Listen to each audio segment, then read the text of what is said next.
welcome to Crime in Court. This is the 1996 Menendez brothers trial. We are on the state's case, part 7, and it's going to take as many parts as it takes because there are, a lot of witnesses and it's a long trial, but we're going to get through it. And so we left off with Perry Berman last time. We went through Avril Crum's testimony. She was the neighbor who heard gunshots the night of the homicides of Kitty and Jose Menendez. Erik and Lyle are on trial for the homicide, and we are on the second trial. We've streamed through the first trial, the video we have, thanks to Court TV. However, thanks to Stanley Weisberg, our honorable judge in this case, we did not have camera, so unfortunately we have to read through the transcripts, which we are doing now. But before we get to continuing on with Perry Berman's testimony, I wanted to kind of take a step back and reflect on Friday's press conference with Nathan Hochman. There have been multiple statements and things that have come out since then. We watched it, or when I streamed it here, it was, I was watching it live, so, or in real time and reacting in real time. So I didn't really have time to process. Basically, I think Nathan Hochman is a big old douchey douche. Like there's no other way to say it. He's just he doesn't understand the effects of CA and SA of a child by their parent. He's completely no compassion whatsoever for the family, as we saw by he's like, "Oh yeah, well I met with the family," but he didn't listen to anything they said. Because obviously if he had, then he would have not gone so hard in that press conference. I'm not going to go over it again. It was awful to watch and it just made me angry. So we're not going to go over it again, but we are going to go over reactions from the family. But up first, one thing that came out just recently was an article from Lyle Menendez's ex-wife. So, what's her name? I can't remember. Anna Erickson. So his first wife, if you recall, he was married in 96 to 2001 to a woman named Anna Erickson. And we are going to read what she has to say. Please hit that like button and let's get started. All right, so this article was in TMZ titled Lyle Menendez's ex-wife, Lyle was always injured in prison, kept details to himself. So remember in the video that we watched, so we streamed through their most recent interview they did on the Two Angry Men podcast, and they're just like amazing human beings, especially considering what they've been through and the amount of determination that they have to make other people's lives better is just incredible. So, but we learned in that interview that Erik was bullied quite a bit when he first arrived in prison, but we did not know this. So this is kind of new information. So this is, according to this article, Lyle Menendez was constantly injured during his early days in jail, his ex-wife says, but he kept a sense of humor through it all and never spilled on exactly what happened to him, which only furthers my understanding of Lyle in that he keeps things to himself. He doesn't get emotional. He doesn't like they portrayed him in Monsters as like this angry, emotional person. But really, if you know him or you follow this trial, he keeps everything internalized and doesn't talk about his emotions, and as his ex-wife says, kept a sense of humor about everything and never spilled.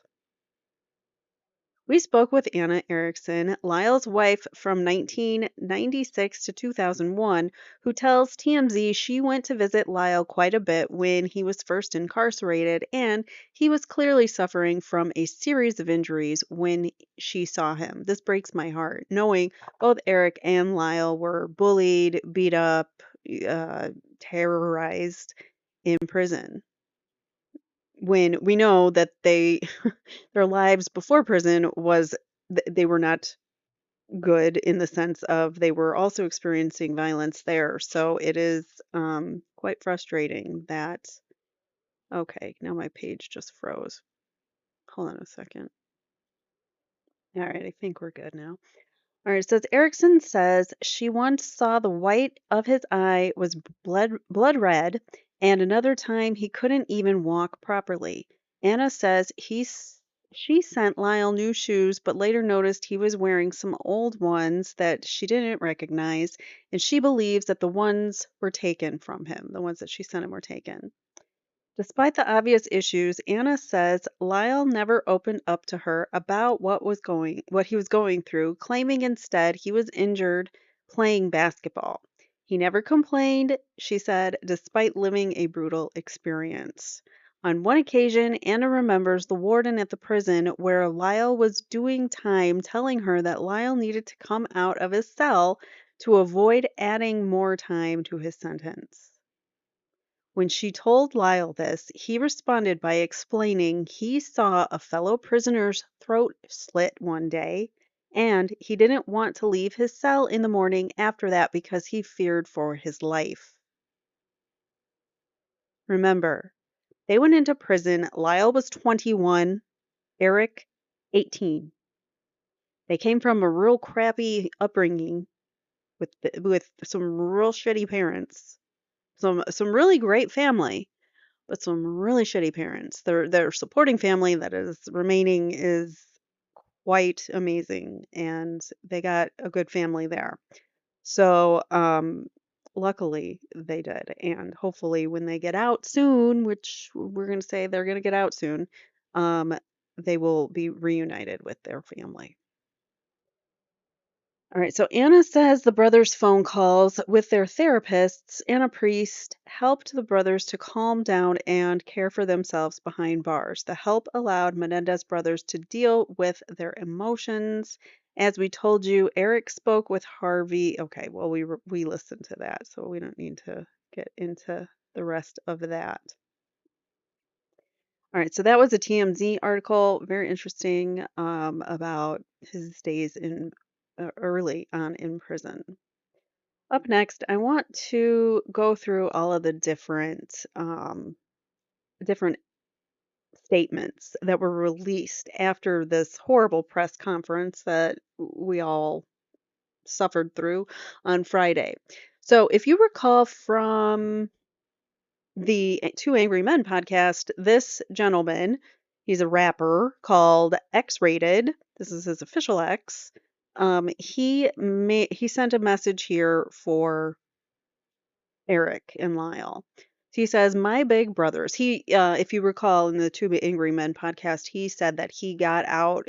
He finally was released from prison. He came into prison, and Lyle helped him through a whole lot, and he was able to rehabilitate thanks to the brothers.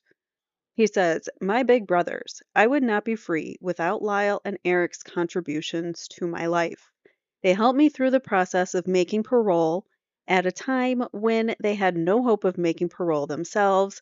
I'm honored to be able to do the same for them. It's time to bring them home. They are two of the best human beings I have ever met in my entire life," literally. So that is from X Rated. This next one is, I believe this is Talia. Talia is the stepdaughter, the adopted daughter, I guess, of Erik Menendez. So Erik is married to a woman named Tammy. Tammy had a daughter in a previous relationship before she met Erik, and when they got married, he took on a fatherly role to Talia. I believe she is in her teens at this point, late teens maybe. And so that, or maybe even early 20s, I'm not sure. But she's getting older and now she's on social media and she is putting out posts for the brothers. So here is what she has to say. This is on her Instagram. No words after watching Nathan Hochman's conference, except one thing I'd like to say to him directly. I'm glad you weren't abused as a child and that you get to spend the last quarter of your life with your daughter, who is around my age. Shame on you for meeting with our family only to make a mockery of this case back like it was 1989. Say it, girl. SA victims worldwide stand with us in this fight, and our voices will be heard. Thankfully, this is in Judge Jessek's hands, and we remain hopeful that he makes the right choice. Free Erik and Lyle Menendez. So, um, now you know what she thinks of Nathan Hochman.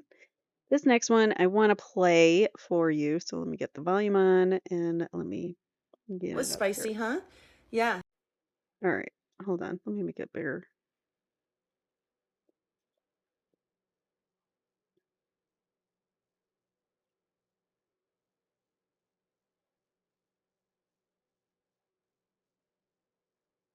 Okay. And now it's muted. Let's go. Hey guys, everyone see the press conference with District Attorney Hochman? That was spicy, huh? Yeah, I'm gonna file that under not at all surprising, but extremely disappointing. Not surprising. Right. That was an absolute verbal assault. And also, first of all, okay, for those of you who missed it, District Attorney held a press conference today where he decided to discuss the habeas corpus. Right? This is their cousin, Anna Maria. Anna, what's her name? Anna Maria Baralt. Yes, I was right. Okay. Anna Maria Baralt. She's the cousin of Lyle and Erik Menendez. Right. Did not discuss the resentencing so much, just a little bit, mostly about the habeas and our petition for a new trial with the new evidence. And one, he went through an unnecessarily gruesome account of the original crime. He did it for shock value. He did it, personal opinion, I think because of all the good press that Lyle and Erik have been getting, that he wanted to sway public opinion. Because of that interview that they did on the Two Angry Men, because they have been getting so much good press, and it let's not just forget the fact that this press conference that he did was the very next day or 2 days later. He had it come out to do this press conference after the brothers have been getting really good press because of their rehabilitation and the way that they came off in that interview, which was just amazing. So, yeah, they're getting good press, and I don't think DA Hochman liked that very much. So he had to take the spotlight for himself and totally disparage the brothers the entire time. All he did was rehash the same old talking points from the 90s, and he didn't bring in anything new. He didn't evaluate anything new. He basically was a mouthpiece for the old DA's office. It's like nothing's changed. It's like we're back with Gil Garcetti in the DA's office. It's no different. And they're trying to make some kind of an example out of the brothers, even though at this point they should have been released long ago. But anyways, let's keep going with Anna Maria. It was absolutely unnecessary, theatrical. I mean, what a drama queen. What a drama queen. And just brutal. First, how luxurious it must be for a prosecutor to have a one-way litigation of a trial with nobody on the other side, going, objection, that's not true. No, right? I mean, talk about punching down. Like, what do you kick puppies and throw ladies into crosswalks? in your spare time. I mean, it was just, that was unnecessarily brutal. And as a member of the family, like, for re-traumatizing. Thank you so much. Really appreciate that. Let's talk about that. That is re-traumatizing to have to go through that all over again as a member of the family. You sat there and listened to all of these family members, 20 plus family members who want the brothers to be released. And yet you sit here and then just completely disparage the brothers and basically call everybody in the family liars because all of them testified to the horrific abuses that went on in the Menendez brothers' house. So basically, in that press conference, he called everybody liars because he said that he didn't believe that there was abuse. He didn't say it in those exact words, but that's exactly what he meant. That was his intention, his sentiment. So he basically said everybody is a liar, including family members who testified to the abuse. I hope you, District Attorney, never have to experience that. Yeah? Also, he shredded, dismissed the letter that Erik wrote to Andy, which is essentially calling my Aunt Martha a liar. It's calling Aunt Joan a liar. It's calling Erik a liar. It's calling Andy a liar. This is not just about Erik. Mm-hmm. It's not, and I'm sorry. He completely disregarded any kind of new science, any new understanding of trauma and how that works. I mean, he had the mindset of the exact prosecutors in 1996. Like, I'm pretty sure I know who you've been talking to. And by the way, just this is off topic a little bit. It's not Leslie Abrahamson. It's Leslie Abramson. It's not that hard to say. Practice. Get yourself a mirror. Look in it. Abramson. Say it until you can say it. I mean, okay, I know. That was totally irrelevant to this, but I had to say That made me laugh because I made fun of him for that too. it was driving me insane, and I know it was driving you insane too. So, listen, we are moving forward. There is still a resentencing hearing coming in March 20th and March 21st. Okay. We're going to keep our eyes on the ball. Yes, the district attorney does have, gets to weigh in, right? It is up to the judge, right? AB 600 is in place. So we will have a full hearing. You know, he did not talk much about resentencing, and I get it, because if you talk about resentencing, you have to talk about rehabilitation, and that is a very uncomfortable fact that he has to, you can't look at Lyle and Erik in their rehabilitation and not be impressed. So that's a very inconvenient truth for him that I'm sure he does not want to accept, nor that the majority of the victim's family is clamoring for them to be released. Another inconvenient truth. And their very low scores for potential recidivism. Again, a very inconvenient truth.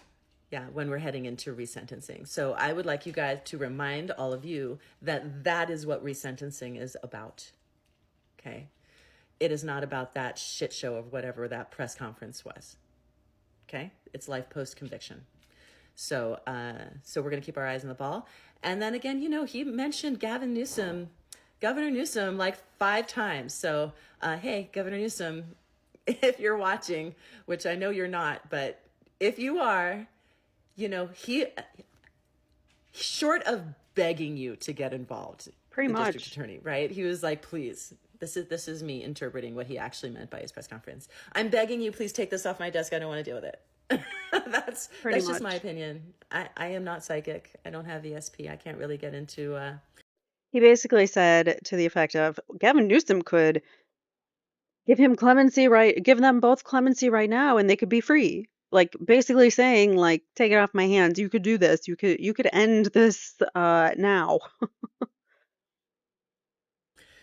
I can't get into the district attorney's mind, nor would I ever want to. I am going to attach, or I'll put in the caption of this video, the family's official statement. This isn't it. This little rant is not the family's official statement. It's a little bit more thought out than this rant. So, okay, guys, I hope you're having a good day. Bye. All right, so that was a good, um, kind of a good rant after kind of going over what we kind of were all feeling. Next, this is Mark Garagos on News Nation. Mark Garagos, obviously the attorney for the brothers, and this is what he had to say about Nathan Hochman's whatchamacallit. I'm joined now by Mark Garagos. He's the defense attorney for Lyle and Erik Menendez and a good friend of the show. So, Garagos, I know you've been busy in court all day, but this is the first chance I've had to actually talk to you since not only the podcast, but also what Hochman's response was. I'm not sure it was a response because I think he says he didn't actually see or hear the podcast. I think he was just told about it. But what do you make of this? Well, I jokingly say that Nathan Hochman, who I've known of for many years, was elected because the 90s were calling and they wanted their DA's office back. And he did a splendid job of rehashing all of the 90s prosecutorial kind of platitudes. The fact remains that he gave basically the speech that Pam Bozanich gave to the jury, the first jury. What he left out was that there were two juries in that first trial, and both juries separately, one for Lyle, one for Erik, more than half voted not guilty on murder. So we've now trotted out this idea that somehow they're liars back then, and so therefore we shouldn't deal with the new evidence. But they weren't the only ones who were called liars, basically, because the habeas is based on two pieces of evidence. It's based on a letter that was written by Erik to his cousin Andy, and it's based on a declaration by a gentleman, as you mentioned, from Menudo named Roy Rosello.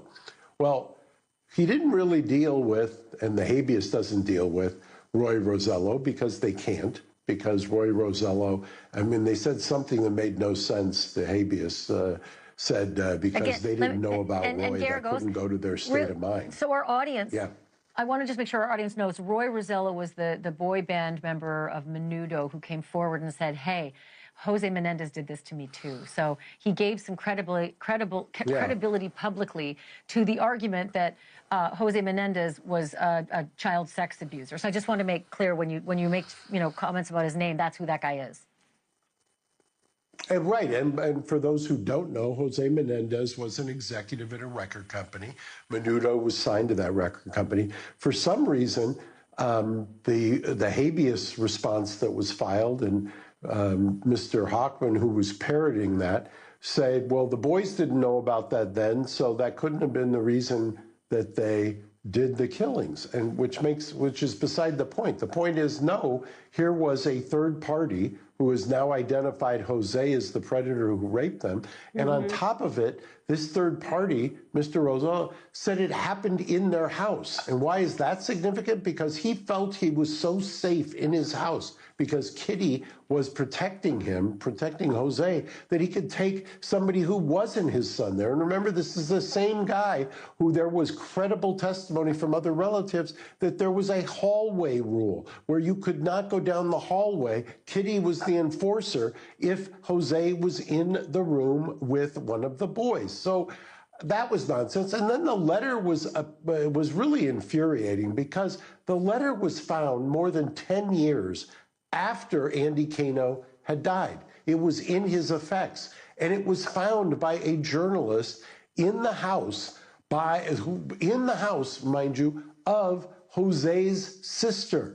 And Jose's sister then talked to Kitty's sister, Joan, and said, look what I found. And Joan realized the significance and had Marta, Jose's sister, in blue pen initial the back of it. And guess what? I gave that copy with the blue pen initial, that a declaration, to the DA. They acknowledge that it was an original a year ago. Today they don't. They don't.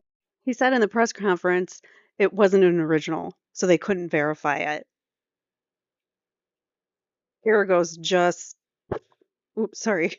Garagos just sliced that argument in two. Acknowledge also that Joan Vandermolen testified about this 14 months ago under oath and said, I recognized how important this was when we found it. And mind you, Lyle and Erik had been in custody for over 20 years. They had no hope at that point. They weren't trying to do an appeal. All of this was really kabuki theater today. The habeas that was filed today that I got 1 minute before the press conference is the almost virtually identical habeas that was going to be filed by the same group of disgruntled internal prosecutors that were back then in the DA's office or have survived since and are still there today, including one John Lewin, who just spectacularly lost this week, Aesop Rocky. So this DA's office is, they're not only replicating the 90s in their attitude, they're replicating the 90s in starting to be that they can't win the cases. Thanks for watching. That was awesome. That was a good interview. Yeah, basically, they are just rehashing the same old, same old. And oh, this is going to be really hard on my eyes. I'll do it for you guys. You probably can't read it, but I'm going to have to. You know what? Let me make it into a PDF so I can zoom in. I think that'll be better for all of our eyes.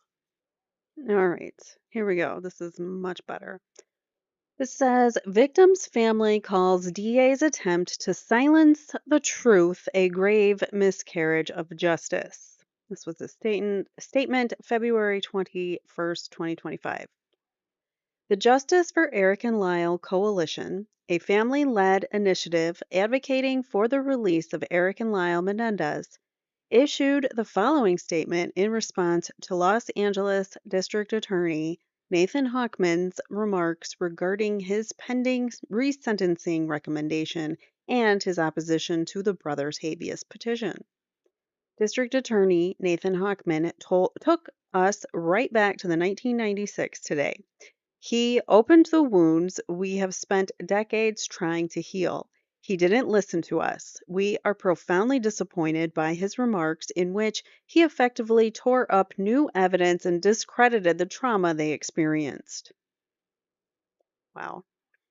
To suggest that the years of abuse couldn't have led to the tragedy in 1989 is not only outrageous but also dangerous. Abuse does not exist in a vacuum. It leaves lasting scars, rewires the brain, and traps victims in cycles of fear and trauma. Thank you for laying that out because that is undoubtedly true. To say it played no role in Erik and Lyle's action is to ignore decades of psychological research and basic human understanding. For DA Hochman to claim that new evidence should have been submitted at trial is absurd. The new evidence wasn't even known at that time. The justice system failed Erik and Lyle then, and it continues to fail them now. The fact remains the jury in their second trial never heard the full truth. Key testimony was kept from them, and now DA Hochman is attempting to erase the reality once again. He is not just dismissing Erik and Lyle's experiences, he is silencing survivors everywhere who know what it's like to be disbelieved, ignored, and re traumatized by a system designed to protect them. DA Hochman promised to take politics out of prosecutorial decisions, but his actions today say otherwise. If he is truly committed to justice, he will follow the law and issue a resentencing recommendation that reflects Erik and Lyle's overwhelming rehabilitation and the undeniable standards set by AB 600. And he will stop. I think that's the some resentencing statutes. And I think that might even have to do with are incarcerated under 25 and they have to meet like all these different requirements in order to get resentence or to qualify for resentencing, and they do. So and he will stop trying to bury the truth about their abuse. That's what they want him to do. For over 3 decades, our family has lived with the weight of what Erik and Lyle endured: abuse that shaped their lives, fear that defined their childhood, and a justice system that refused to see them as victims. We have fought tirelessly for the truth to be recognized. Our hope now rests with Judge Jessic, and he will examine the evidence in their case without prejudice, carefully adhering to California law with modern understanding of trauma. Our family has been waiting 35 years for the justice system to acknowledge what we have always known. We are so incredibly proud of the men Erik and Lyle have become, men who have dedicated their lives to helping others, despite believing they would never have a second chance. We will continue to advocate for their release so that we can heal and finally move forward. All we are asking for us is to right this decades long injustice. To learn more about the Justice for Erik and Lyle Coalition and support our efforts, visit justiceforerikandlyle.org. And that was beautifully stated by the family. And oh, I don't want to save that. I know. Okay. Back to my next page. All right. So that was the family's statement. We have Cooper Koch. If you remember, Cooper Koch played Erik Menendez in the Monsters series on Netflix from Ryan Murphy. And he says he actually visited Erik and he is in support of the brothers' release and he does believe them and he's an advocate for the brothers. He says, I am deeply troubled by the statement made today by District Attorney Nathan Hochman.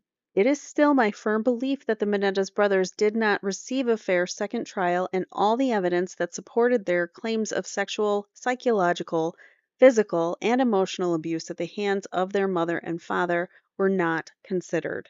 I remain hopeful that there is still a path forward that will lead them to their freedom, so I encourage all of their supporters to keep their voices strong.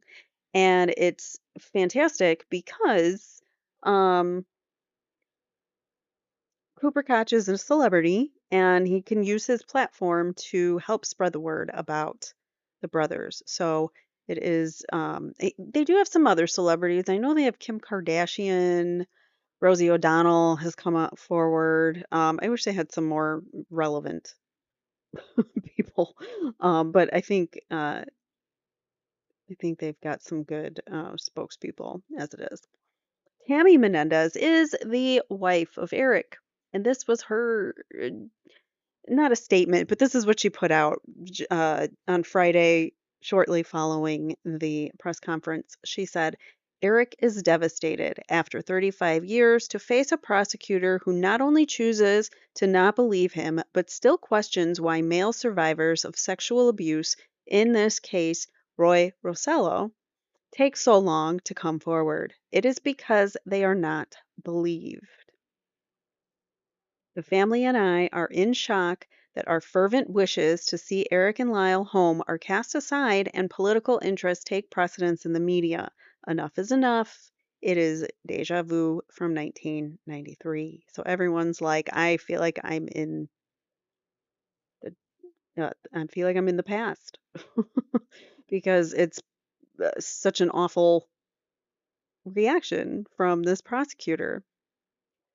And it's unbelievable that he really is so completely um, ignorant of what we know of SA and trauma nowadays. And to just dismiss it and to call them all liars is incredibly disrespectful, disgusting. Makes me not respect anything that he would ever do or say from here on out. um, and that's kind of how I feel about him. All right, this is another statement after the press conference. This was, I believe, the next day or so. She had a little time to process and think, and she had a little more to say about it. So this is Anna Maria Baralt again talking about Nathan Hochman, and she Hey got a guys, cat. so it seems that we need a little bit of clarification about the press conference that was on Friday from the district attorney, the significance of it and insignificance of it, and why I was really so annoyed. So I'm going to start with why I was really so annoyed, because that's how I roll. I was annoyed at the show. That did not need to be a press conference at all. That could have just been paperwork that was filed with the court, right? Their position opposing the habeas, which, by the way, was not a surprise. And in fact, the last DA was also going to oppose the habeas, right? Because that is entirely predictable that the district attorney's office is going to argue against the habeas corpus. Okay. What is not, and so what I was annoyed about was the actual show, was the retelling of the graphic details, which was completely unnecessary. The whole thing was unnecessary. And then to simply just stand up there and regurgitate the talking points of the original trials was just absurdity. Now, that paperwork will be submitted to the court if it hasn't already. And the legal team for Lyle and Erik will have a chance to rebut, and boy will they, because there were a lot of factual inaccuracies in that. Yeah, there were. In that statement that he gave. So the DA does not have the power to deny a habeas. I've been seeing that all over, like people, everyone's super upset because the DA denied. This is important, a very important distinction. They opposed it. They opposed the habeas. They cannot deny it because it's not in their hands to make that decision. The judge makes that the only and final decision as to whether they get a new trial or not. So regardless of what's his butt says or did, Hochman, regardless of all the lies and everything that he said and the way that he just totally disparaged the brothers, it doesn't matter in the long run, because this habeas opposition that they're filing, they get to respond, they get to rebut it, and the final decision is in the judge's hands. So Nathan Hochman's voice, while he may be able to write a brief about it's the brothers get the benefit of the doubt, I think, in situations like this. The habeas petition. The DA can't deny a habeas petition. All the DA can do is oppose it, right? They can oppose the habeas petition, and it will be up to the court to decide, right? But, Lyle and Erik's legal team still has a chance to argue. That's not done. I don't want to, I think that there was a lot of a misunderstanding of the significance of what happened on Friday. That did not close the door on the habeas. That just simply stated a very predictable position on it, okay? Something I've also been seeing is that, now that the habeas was denied, the resentencing won't happen. They are completely unrelated. Those are two completely different things. They are not related at all. One does not affect the other, okay? So for the people who slid into my DMs are like, how can you be so cheery? Why are you still smiling when you're giving this, awful news about the press conference? It's because it wasn't actually news. It was a very predictable position that could have just been filed with the court. Okay? It does not affect resentencing. All right? So I hope that clears it up a little bit. Always let me know if you have questions. All right, so that was her final post about that. I mean, not final, but that was her follow-up, I should say. And then finally, as if we didn't have enough, we're 40 minutes in now. We haven't even gotten to the transcript yet because we're still going over comments and things here. So this is interesting. There might be more victims of Jose, and I have heard inklings of this on, X and things. I've been seeing that there might be some more victims of Jose that may come forward. So apparently, this is Rob Rand's um, X page, and he advocates for the brothers on here quite often. Rob Rand wants justice for the Menendez brothers. This is thing. It's just handle Menendez Rand is what he goes by. So somebody he must have said something here, and then someone responds and says, "When you say Roy wasn't the only victim from the boy band, you mean other people spoke out against Jose, or is it referring to Edgardo's victims?" So there was also the Edgardo who was the manager or handler of Roy Rosello. He actually was a perpetrator of CA on Roy Rosello, even more so than Roy. I mean, than Jose was. So Jose, I think there were only a few incidents that happened, a handful, but with this Eduardo, it was like much more frequently. So that's what the person is asking. Was it? So they're asking for clarification. When you say more victims, do you mean Jose had more victims or Edgardo had more victims? And he says, stay tuned. So that could mean both, either. That could mean one or the other. But I don't believe that they were the only victims because um, I just don't see him stopping at that. If he felt so emboldened to go out and do this to boy band members and his own children, what's he going to stop at?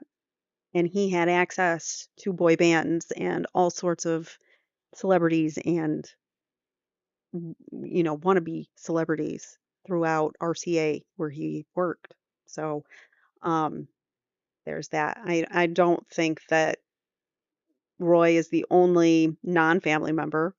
I think there might be more people from maybe not Menudo, but maybe other boy bands, other bands that they um, coordinated or managed. I just think that, and he was on the road a lot too. So we know he had a mistress in New York, but did he have, when he was on the road for work, did he also have his like celebrities or, boy band members that he would go to repeatedly? You know what I'm saying? Like there might have been more victims along the way that he would seek out. So that is what I have for you regarding the updates on statements and things like that regarding the Menendez brothers. And now we can start to get into our transcript read. So sorry, we are already 40 minutes in, but I like to go through and thoroughly talk about what we are seeing here. So as a reminder, there is a link below in this video. You can see we have Gil Garcetti as our DA, Carol Najera, or Najera, as I've been pronouncing it, and David Kahn for the people of California. For Lyle Menendez, we have Michael Judge, Charles Gessler, Terry Towery. For Erik Menendez, we have Leslie Abrahamson, or Abramson, which is not that difficult to say, Leslie Abramson, and Barry Levin. So Leslie is back. She was obviously in the first trial, and she's back for the second trial. She's the only returning attorney. We also have Stanley Weisberg returning as the presiding judge, and we're flashbacking to October 17th, 1995. We're going to continue with Perry Berman's testimony. He was a tennis coach and a friend, and the brothers used him as an alibi, in case you're wondering again who he is. So there's that. Don't forget, you can go and look up the trial transcripts also whenever you want and read through at your leisure. But we are trying to make our way through. Sorry for the delays as I have been recovering from the pretty terrible flu. I'm finally feeling over it, but oh gosh, did it take a while. All right, so we are going to continue on. And if you recall, they started questioning, have you ever been over to the defendant's house before? So could you have been, or, what was that? You were playing basketball again. I could have, but you're certain that the defendant Lyle told you that his father was upset with him about an incident in Princeton. He says that's correct. And then we moved on to, did you have dinner at the Menendez house that night? And then we stopped there. So that's kind of where we're picking right back up.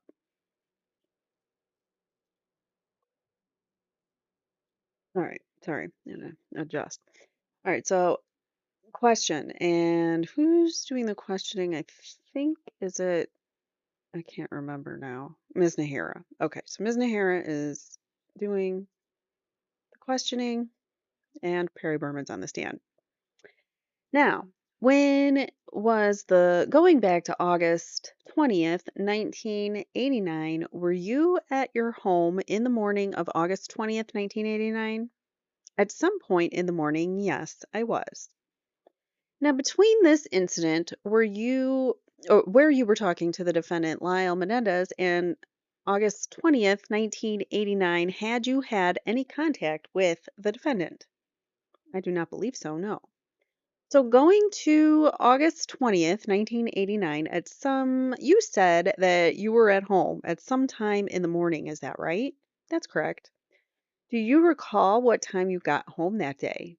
I believe I returned around 1 in the afternoon. And as you sit there, is that what time you recall you returned? Yes. That's a weird question. As you sit there. At a previous time, do you recall ever telling police officers that it might have been around 4 in the afternoon? I don't know. I don't recall. Before testifying today, did you testify before a grand jury in this matter? Yes. And at that time, did you ever testify that you arrived home before 4 p.m.? Ms. Towery says, can we have a cite to the page, please, Your Honor? The court says, yes. What page? Ms. Nahara says, I don't have the page, Your Honor. The court says, well then, why don't you? Ms. Nahara says, I'll ask another question. As you sit there right now, my question to you is, do you recall that it was 1, or are you certain about that? It was sometime, I believe, I don't know. I thought it was early afternoon. I had a tennis game. I returned after a tennis game. And when you returned, did you receive a phone call from anyone? Yes. And who was that phone call from? It was a message, received a message.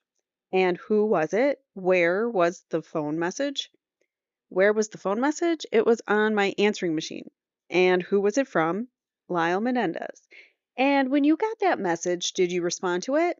Yes. And what did you do? I called the Menendez home and Mr. Menendez answered. And did you have a discussion with Mr. Menendez? Yes, I did.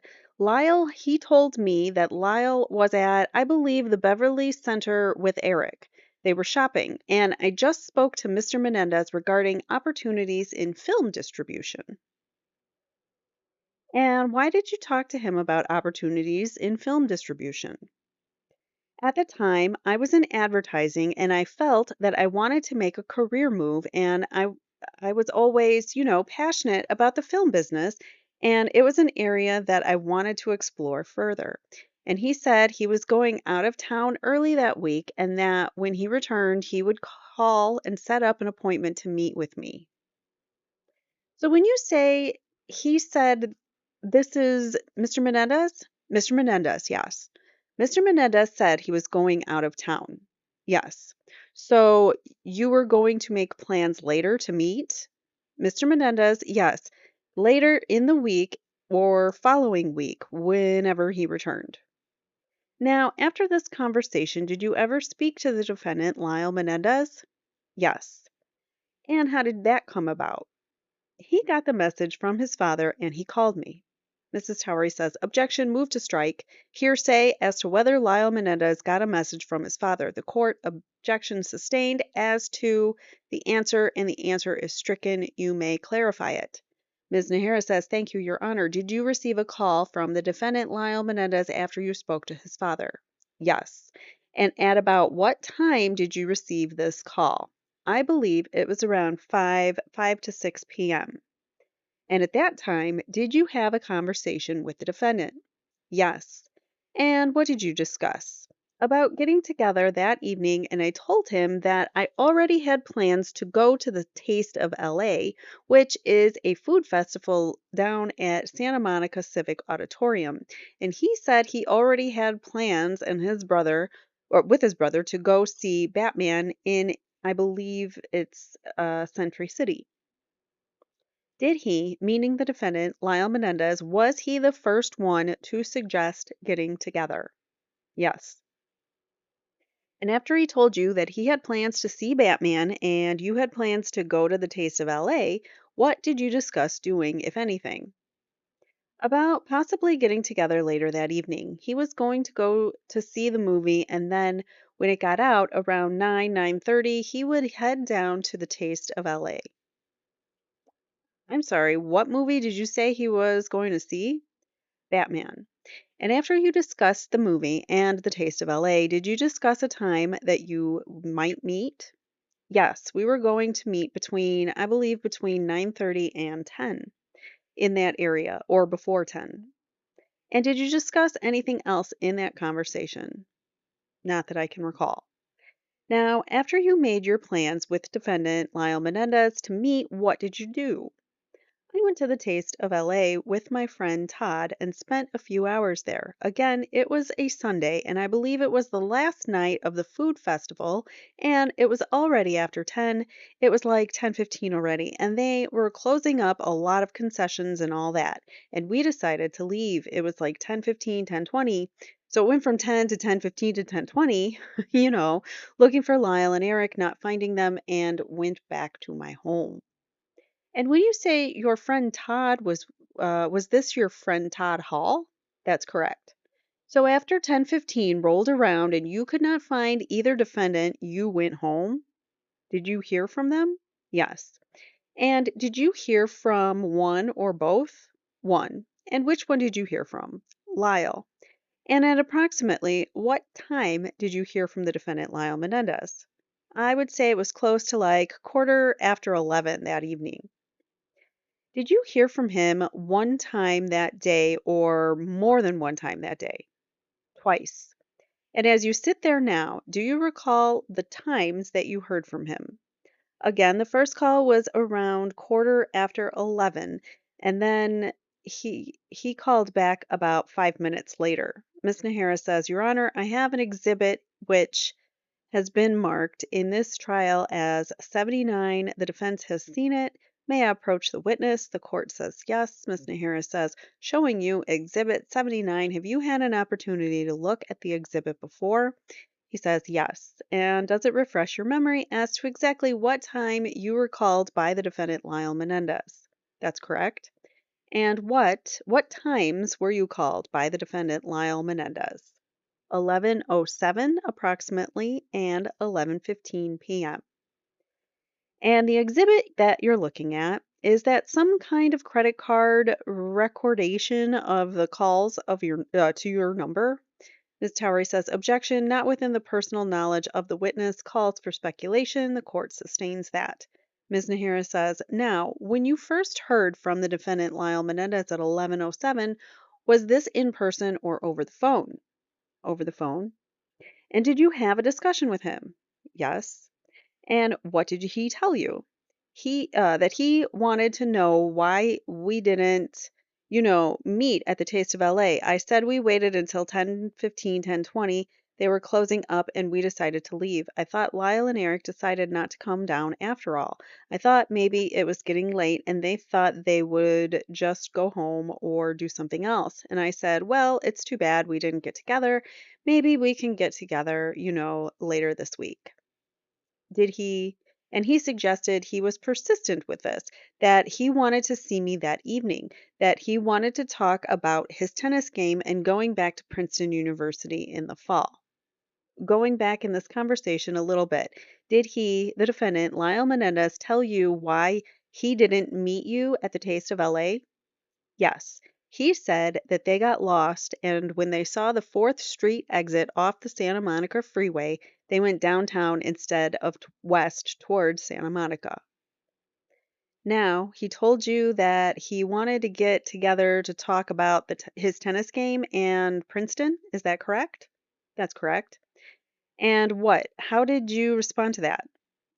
I told him that I was getting ready to go to sleep because I had work the next morning, and Monday or Tuesday would be fine. And again, he was very persistent and he wanted to see me that evening. If you recall, they wanted somebody else to find the parents. They almost were going to, make Perry go into that uh, room unwittingly and find them just to not be the ones to find the parents.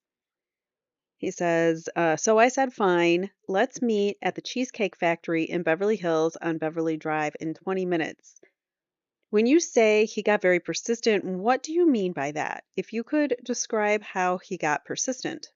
That Monday or Tuesday evening was not good for him, that he needed to see me that night, that evening. And did you push very strongly for you two to get together at that night? Objection, leading, sustained. What did he do or say that led you to believe that he wanted to get together badly that night? Objection, asked and answered, overruled. Repeat the question, please. What did he do or say that he wanted to get together badly that night? The court says anything other than what you've already told us. The witness says, not that I can recall. Ms. Nahara says, did he insist? That's what, persistent. Mr. Levin says, leading, Your Honor, also suggestive, sustained. The answer is stricken. Ms. Nahara says, did he appear anxious when he spoke to you over the phone? Yes. Objection, leading, and suggestive asked to be stricken. Overruled. The answer will stand.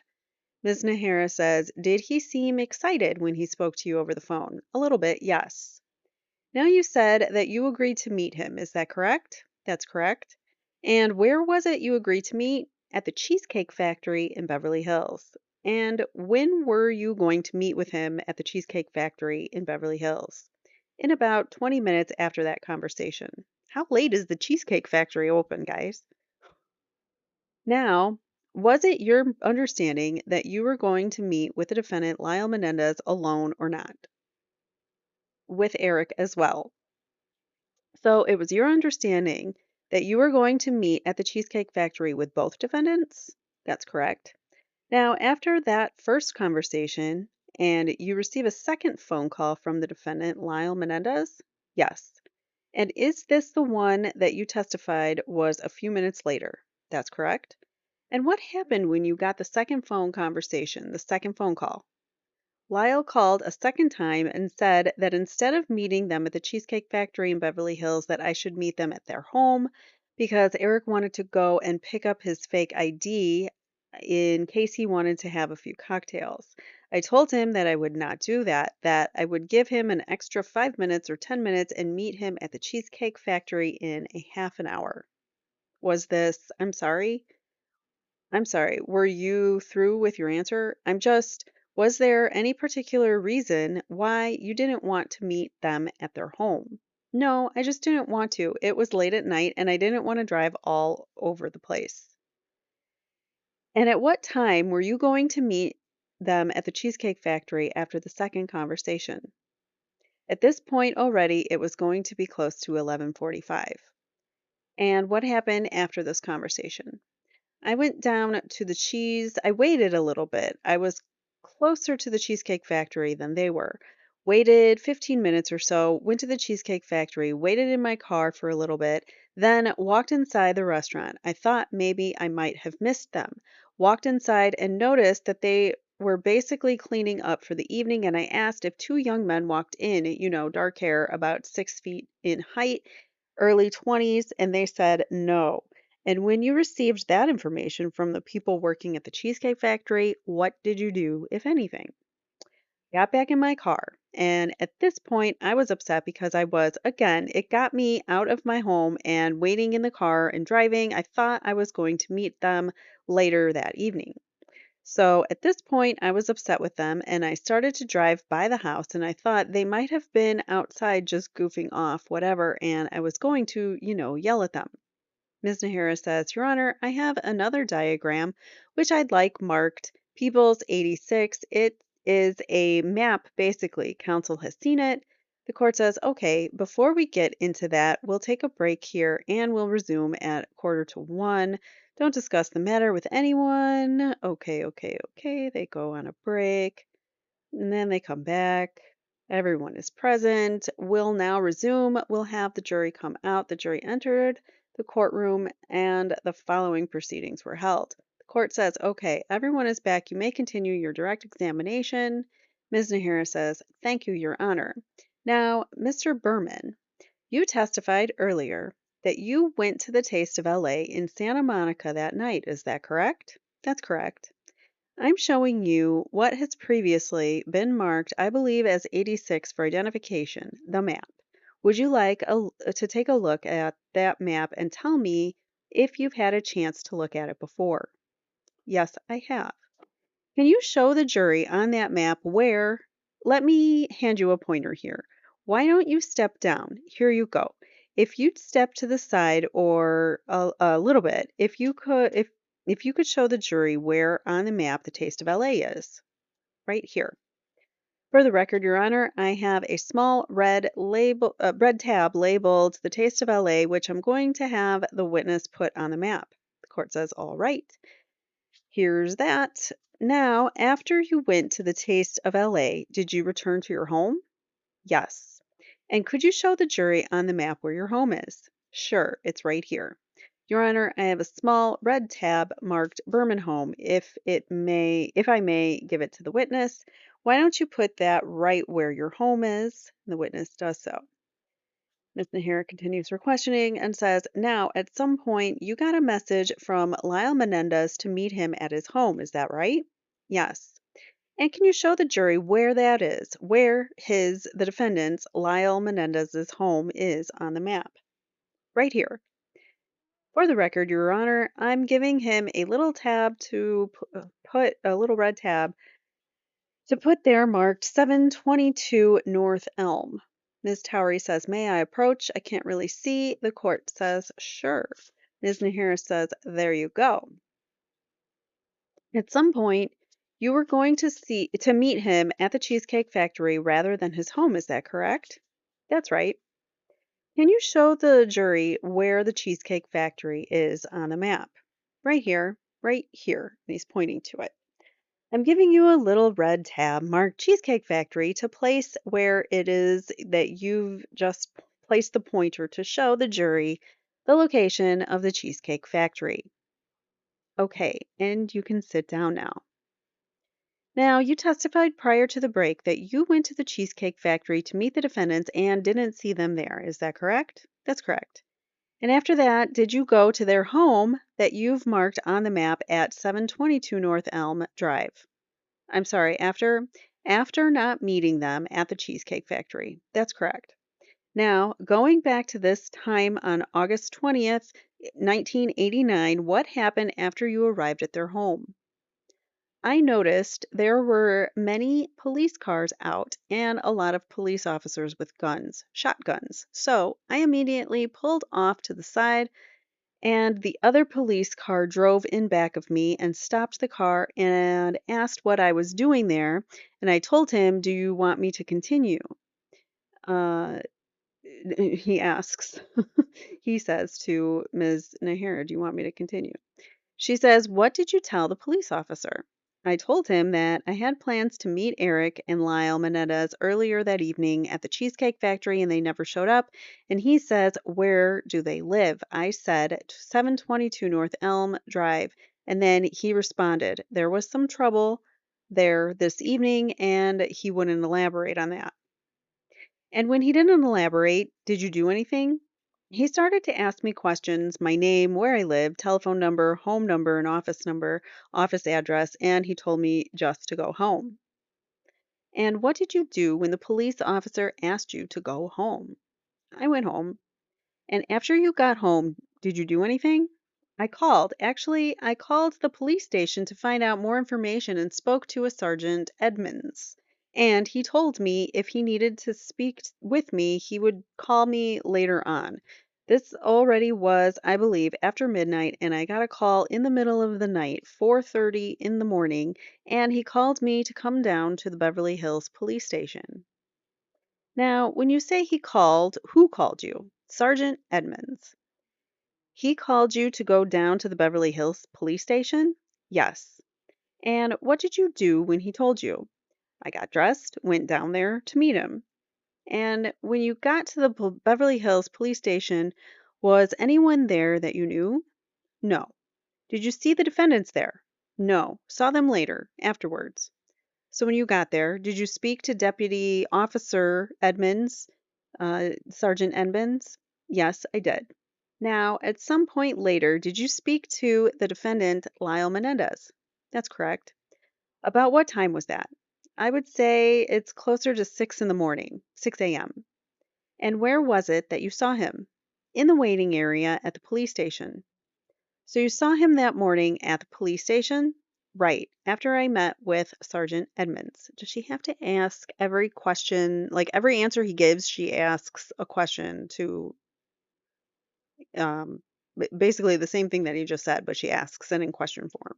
It's very annoying. And was he alone or was he with anybody? He was with Erik. That would be the defendant, Erik Menendez. Erik Menendez, yes. And at that point, did you have a conversation with the defendant, Lyle Menendez? Yes. And what did you talk about?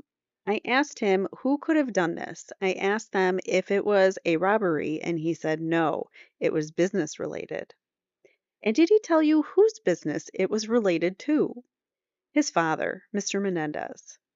And did he tell you anything else about this killing being business related? At that point, yes. At that time, no, I can't recall. Now, at some point later, did he tell you anything further about? Miss Towery objects. She says, asked to approach. The court says, is this something that you had not asked to litigate before? She says, yes. Okay, we'll have a brief conference. So apparently, Ms. Najera is bringing up something that they have not talked about discussing before. All right, we're back. Ms. Abramson says we better wait for them. It's only fair. Oh wait, the following were held at the bench. So this is okay. So this is the conversation between the court and the attorneys and the jury. There's probably white noise and they can't hear this. So the court says, okay, yes. Ms. Abramson says, we better wait for them. It's only fair. Ms. Nahara says, what's up? What's going on? Says the court. Ms. Towery says, the first reference to this conversation regarding the homicides being business related is in the police report, a March 1995 interview. Ms. Nahara says, 15. Ms. Towery says, yeah, between Mr. Berman and the prosecutors and Detective Zoller, there's only one reference in that police report regarding statements by Lyle Menendez about the homicides being business related. There's a subsequent statement by Erik Menendez attributing the homicides to a business related cause, but there's no other statement by Lyle Menendez. So, there's no verifiable statement of this coming, of this being said at this time until, um, and the only time that he's ever said it was in uh, an interview in 1995, so years later. So there's a subsequent statement by Erik Menendez attributing the homicides to business-related cause, but there's no other statement by Lyle. She just asked about subsequent conversations with Lyle Menendez, and I'm concerned about a discovery violation here because we've never heard about this before. Ms. Nahara says, when I asked him about this thing, he said, I don't remember his exact words. Basically, it was at that time, so it led me to believe was there was another time. It was just following up on the way he answered that question. The court says you're saying you never asked the witness on any earlier occasion, and he's never said to you or anybody else that he had another conversation with Lyle Menendez wherein Lyle Menendez said or explained why the homicides occurred. Ms. Nahara says that is correct, Your Honor, except for the business related. Court says, and the only time this witness ever said that was during the March interview. Ms. Nahara says yes, and there's a statement here from Erik Menendez stating that it was mafia related.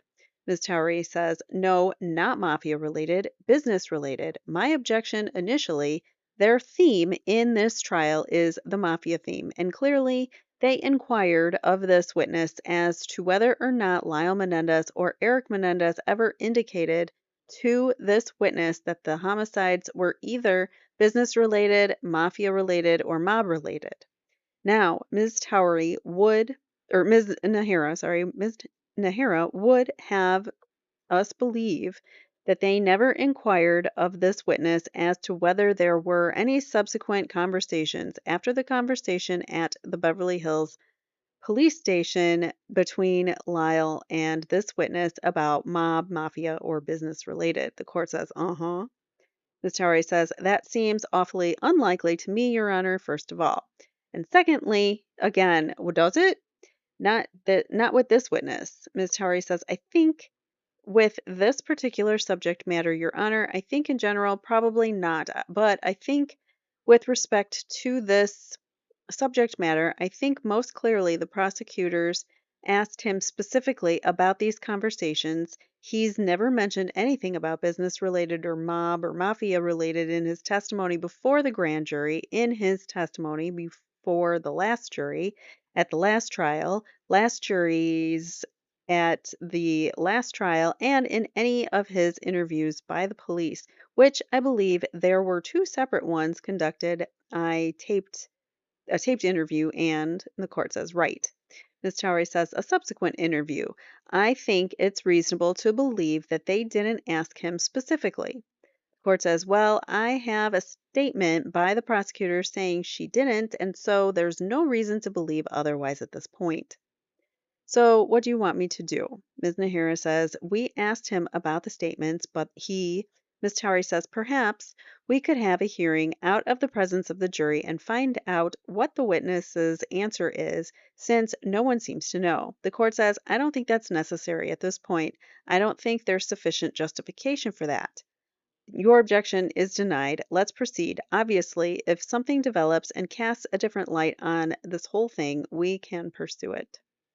So, yet again, this judge shows his bias and rules not in favor of the defense ever. The following proceedings were resumed in open court in the presence of the jury. The court says, okay, we'll resume. Ms. Nahara says, thank you, Your Honor.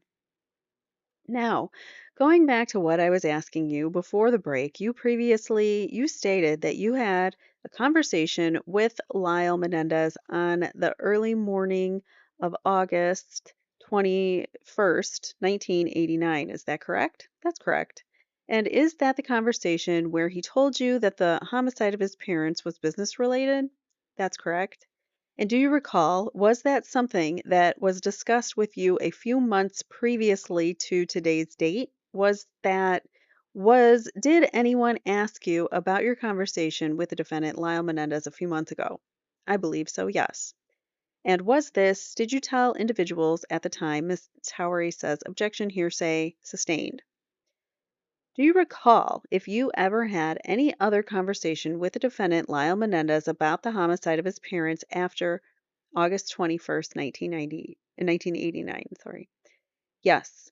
And when was this? I don't know. I don't know exactly. It could have been when they were at the Marina City Club I don't know the exact date or location.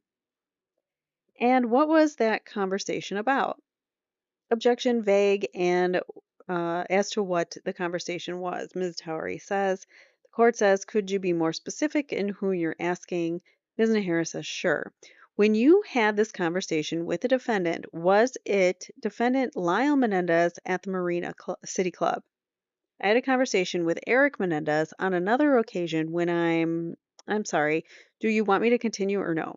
My question to you is, did you ever have another conversation concerning the homicide of the Menendez parents with the defendant, Lyle Menendez, after that initial conversation on August 21st, 1989? I told you I believe I did, and I don't know exactly the location. I thought it might have been at the Marina City Club where they moved. What did he relate to you at this conversation? That again, it was business related, and I believed this gentleman's name is Noel Bloom. I believe that there was some type of problem he had with Noel Bloom, I believe, or at Live Entertainment where they purchased the distribution company from him, and I believe it was over that. And did he tell you anything else? Not that I can recall. Now, at some time, well, that night, did you speak to the defendant, Erik Menendez? Ms. Abrams says, objection, Your Honor, overruled. You're talking about August 21st? Ms. Nahara says, correct. I shouldn't have said that night. The morning of August 21st, 1989, did you also see the defendant, Erik Menendez? Yes. And did you have a conversation with him on that time or some other time concerning the homicide of his parents? Another time. And how far from August 21st was that? I believe it might have been a month or two later, late September, October. We were celebrating a friend's birthday at a restaurant, Tex-Mex. We were at Merrick's Texas Mex in Santa Monica. I knew Lyle was out of town. I felt as though if Erik was by himself that I would take him down there, to be with other people. And on that day, did you have a conversation with the defendant, Erik Menendez, concerning the homicide of his parents? Yes. And did he tell you anything about the homicide of his parents? Again, he said that it was business related and that he was very upset and he didn't know if he would be able to really go enjoy his life at this point. And when he told you it was business related, did he explain that any further? No. Now, were the defendants living at the Marina City Club in Christmas of 1989? Yes. And were you acquainted with the defendants at that time? Yes. And did you know the defendant, Lyle Menendez's girlfriend at that time? Yes. And that a woman named Jamie Pisarcik? That's correct. And did the defendant, Lyle Menendez, buy her a car for Christmas? Yes. Nice boyfriend. What did he buy her? A Saab. I believe it was a Saab 900 Turbo. And at that time, did the defendant, Erik Menendez, have a new car? Yes. What was that? I believe it was a Jeep Cherokee. And what kind of Jeep Cherokee was it? I don't know. It was basically, I'd say, loaded with a lot of options and four-wheel drive. When you say loaded with options, are those little extras that are put on Jeeps? Ms. Abramson says, objection, Your Honor, beyond. The court says, I'm sorry. Objection, leading, sustained. Ms. Nahara says, what do you mean by options? Probably like alloyed rims, wider tires. I think it had a larger engine. Maybe it was like a V8 it had. Now, did you have a conversation with the defendant, Erik Menendez, about a trip that he took to Lake Tahoe? Yes. And did he tell you something about a trip he took to Lake Tahoe? Yes. And specifically, did he tell you something concerning some money that was spent up at Lake Tahoe? Yes. What did he tell you? That their flight was delayed, I guess, due to weather conditions, and they were snowed in, but they couldn't leave for a few hours, so he decided to do a little more gambling, and he just went on to mention that he lost 1400 in the casino. So, like, that's not a lot for a rich person. It's a lot to most normal people, especially in today's economy. But, um, you can't look at a cost of something or the fact that, he bought his girlfriend a car, whatever. You can't compare their lifestyle to your own because you've never been rich. Well, I don't know about you. I've never been rich, and I can't compare that kind of lifestyle. So to me, it's comparable to like a normal person losing a few $100s. It's not that outlandish. Anyways, and how would you describe his demeanor when he was telling you that he gambled away some money? He laughed about it. Did you tell us at one point that he bragged to you about it? Mr. Levin says, objection, Your Honor. It's leading, suggestive, and also calls for speculation. The court says sustained on the later grounds. Ms. Nahara says, what was his demeanor when he told you about this? He joked about it. You mean to consider it bragging along those lines? I mean, the court says, when was that conversation? The witness says, when they returned from Lake Tahoe. The court says, when was that? The witness says, it was just after New Year's. So it was like January, early January, first week of January.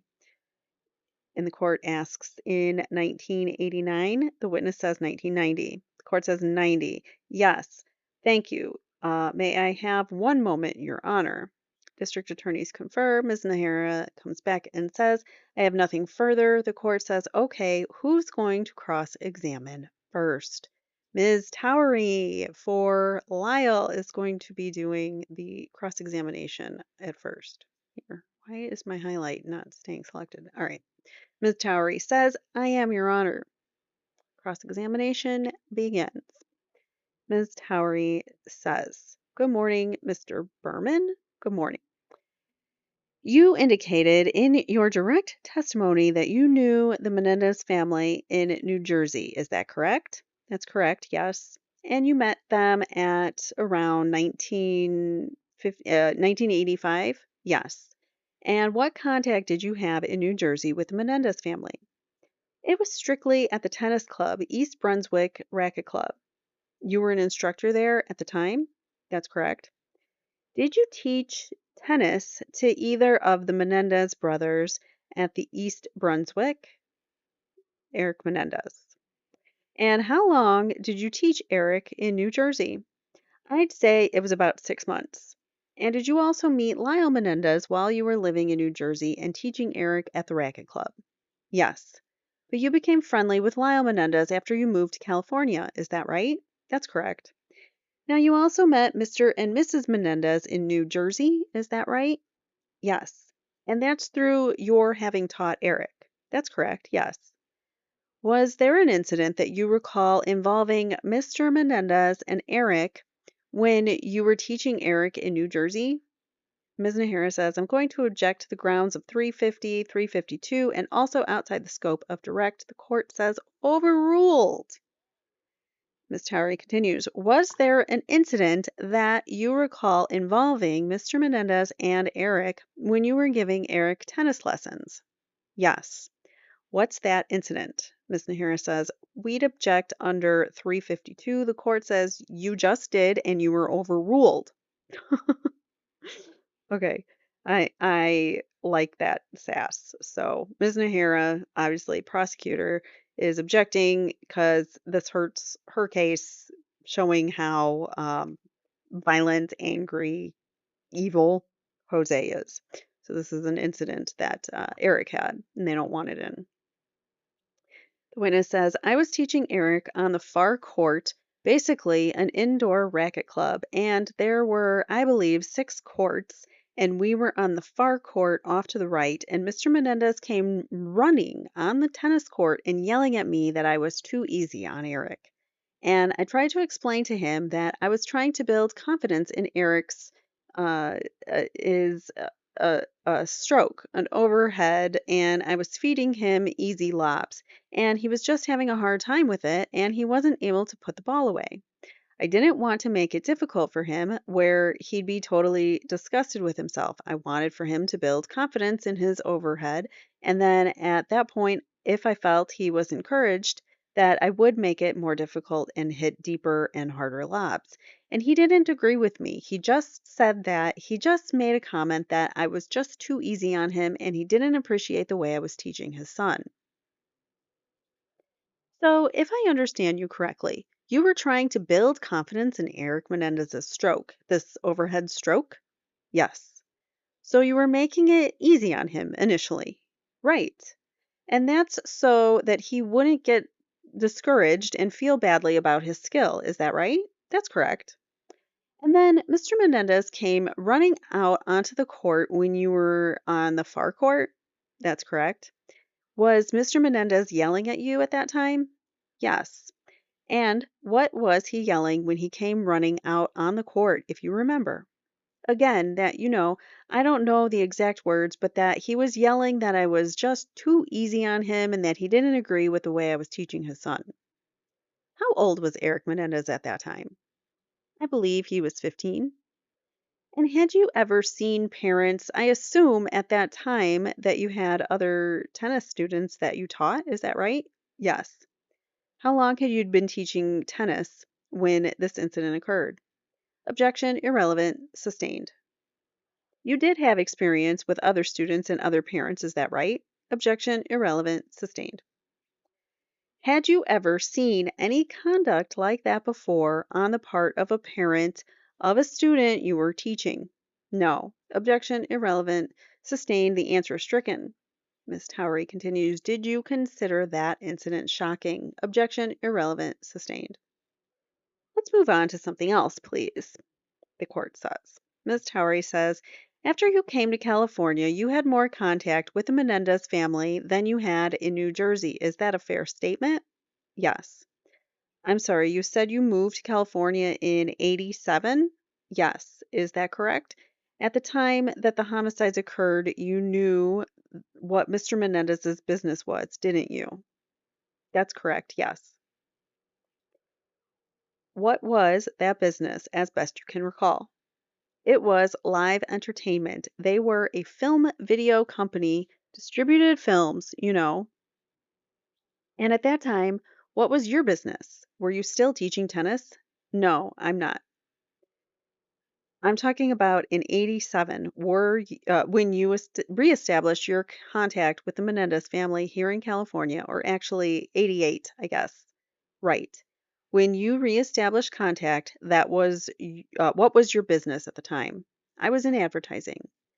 And I think you indicated in your direct testimony that you were interested in the video business. Is that right? That's correct. And had you had other discussions? Did you have other discussions in addition to one that you described on August 20th with Mr. Menendez regarding his business and your business? Yes, but more so of my business. Okay. Mr. Menendez did he treat you differently when you were in California from how he treated you in Jersey? Yes. And what is your belief as to the reason why he treated you different in California? I felt maybe I've grown up. I had a responsible job and that I just wasn't, teaching tennis. Only he was more impressed by your job in California than he was by your job in New Jersey. Is that a fair statement? Right. What about your attire? Was he more impressed by your attire in California than he was in New Jersey? Objection, calls for speculation and irrelevant, sustained. Did you have an occasion to go to the Menendez house in California in which you were dressed in a suit? Yes.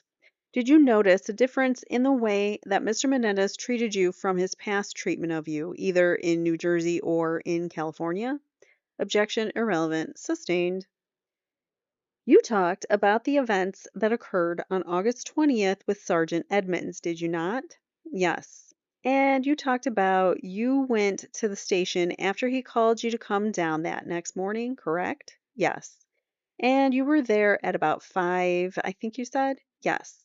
Is that the time that you arrived at the police station to the best of your knowledge? Between 4:30 and 5 to the best of my knowledge.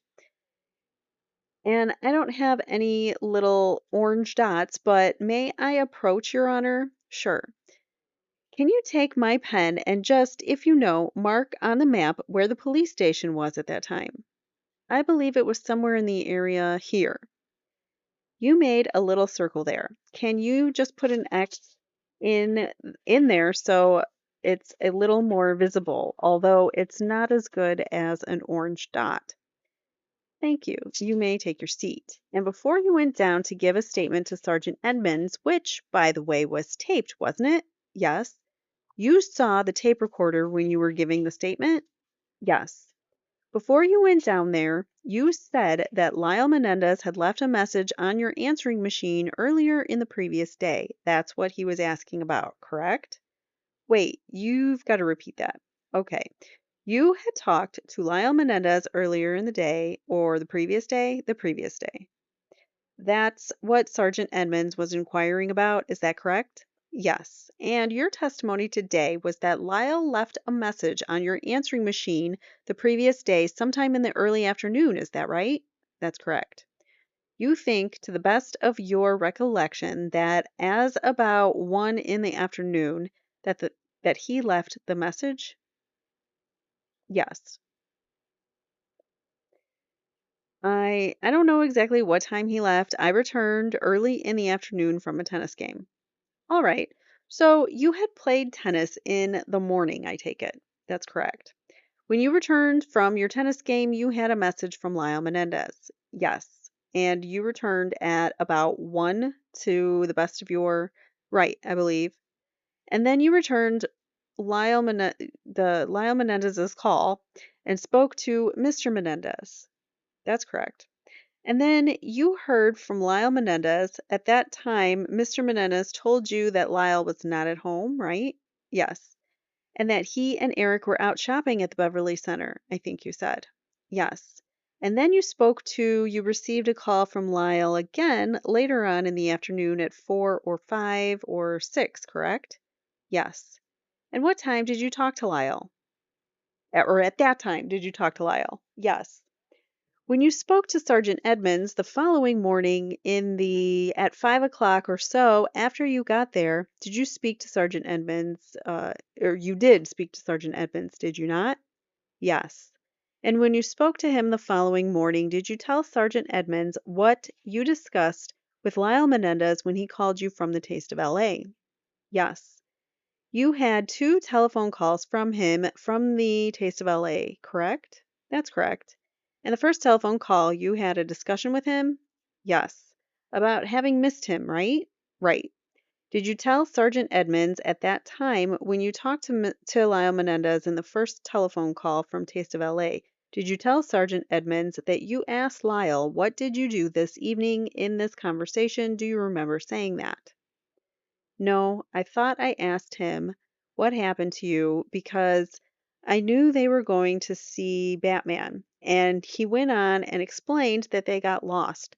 That instead of going to the 4th Street exit traveling east on the Santa Monica freeway, they went east and they thought it was 4th Street downtown, and that's why they were late getting there. Okay, my question is, do you remember what you told Sergeant Edmonds that following morning, the day after you had had these conversations with Lyle Menendez? Regarding the conversation I had with Lyle? Right, exactly. Regarding what specifically, though? Have you gone back and reviewed the transcript of the tape of that conversation between you and Sergeant Edmonds? No. If I read you a portion of what you said, do you think it would refresh your recollection? It might. Okay. Ms. Nahira says, can I have the page counsel? She says, yes. Page 7 and lines 13 through 17, actually lines 9 through 17. When Sergeant Edmonds asked you what you had discussed in the conversation with Lyle Menendez at 11:15 around that time, you said, and he called me in the evening when I was home, and he said where you know that I missed you at the Taste of LA. And then I said, what did you do this evening? He said he went to the movies, he went to see Batman. Does that refresh your recollection as to what you told Sergeant Edmonds in the early morning hours of August 21st, 1989? He says, I might have said that. I mean, again, it was, I was awoken early that morning. He just told me when I got down there, he told me immediately what happened to Mr. and Mrs. Menendez. I was very upset about it. And as far as the answer I gave, I knew prior My question is, he really rambles. She's got to reel him in. My question is, does that refresh your recollection what you said to Sergeant Edmonds? And let me ask you this. At that time, was your memory better than it is today, some 6 years later, about what your conversations were? He says, was my memory better then? Yes, yes, I would say it was. Okay, thank you. What time did you arrive at the Taste of LA festival that evening, August 20th? Probably around 6:37. And that's your best recollection as you sit here today. Again, is that right? I'd say around 7, give or take, maybe 7, 7:30. Okay.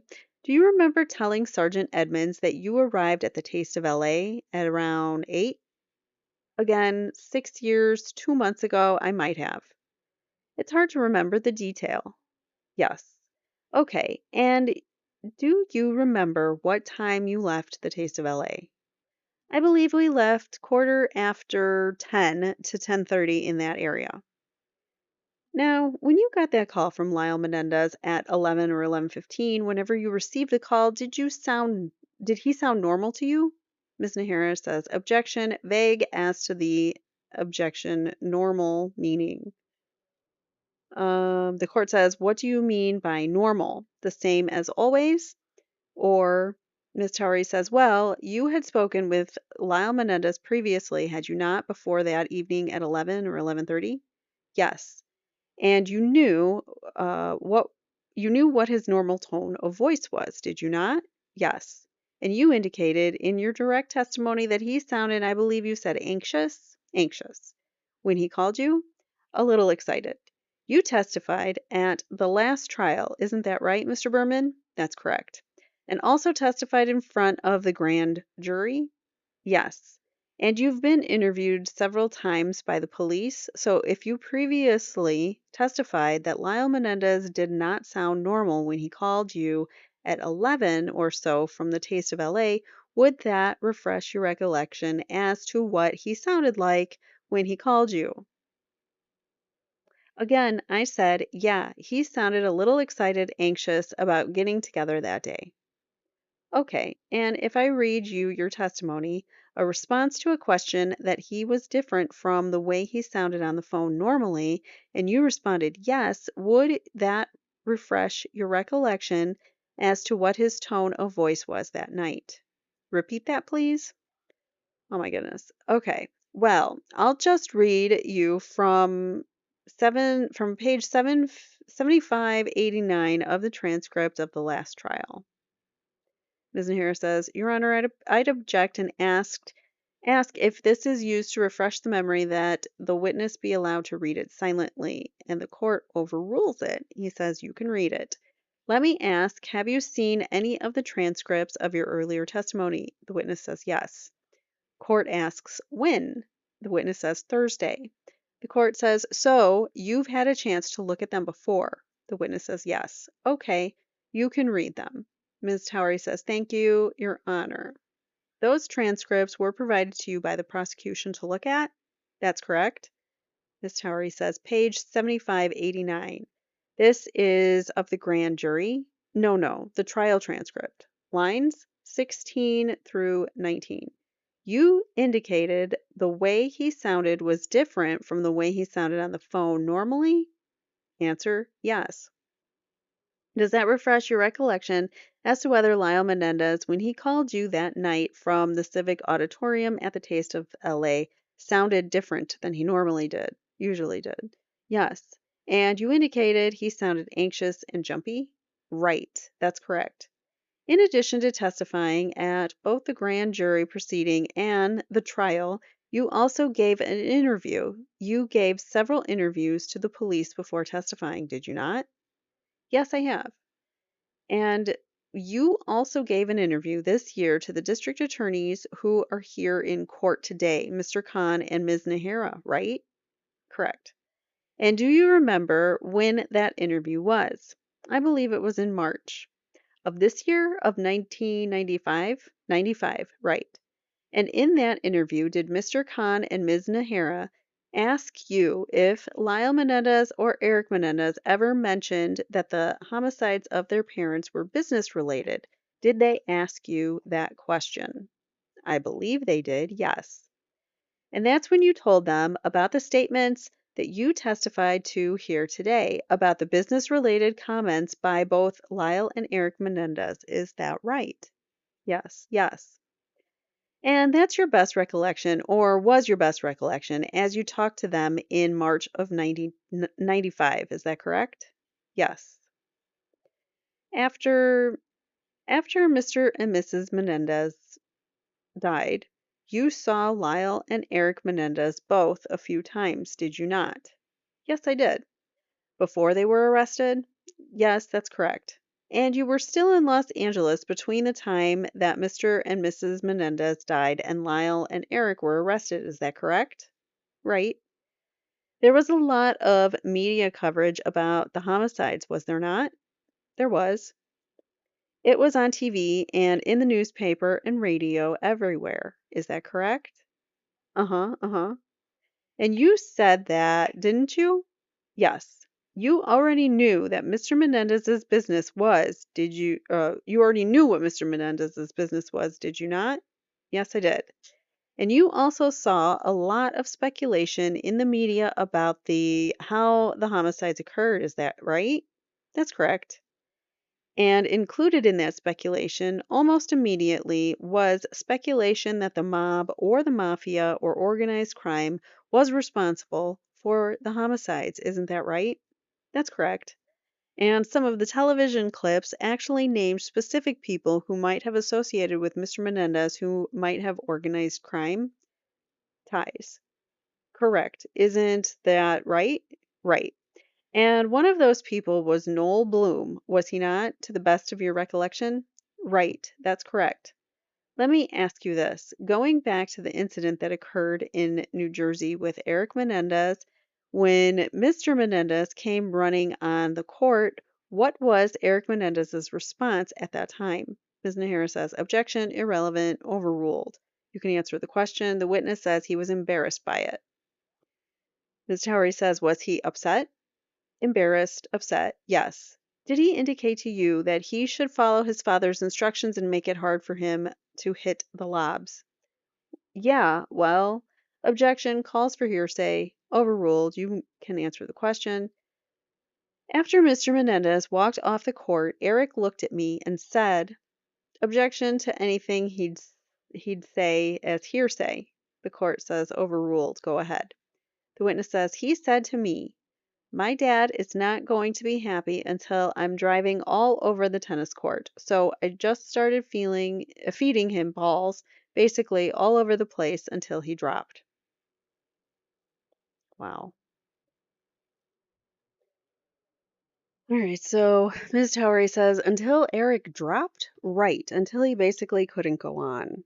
That was contrary to what you felt was the appropriate way to teach, is that right? Yes. When you first contacted the Menendez family here in Los Angeles, was that when they lived in Calabasas? Yes.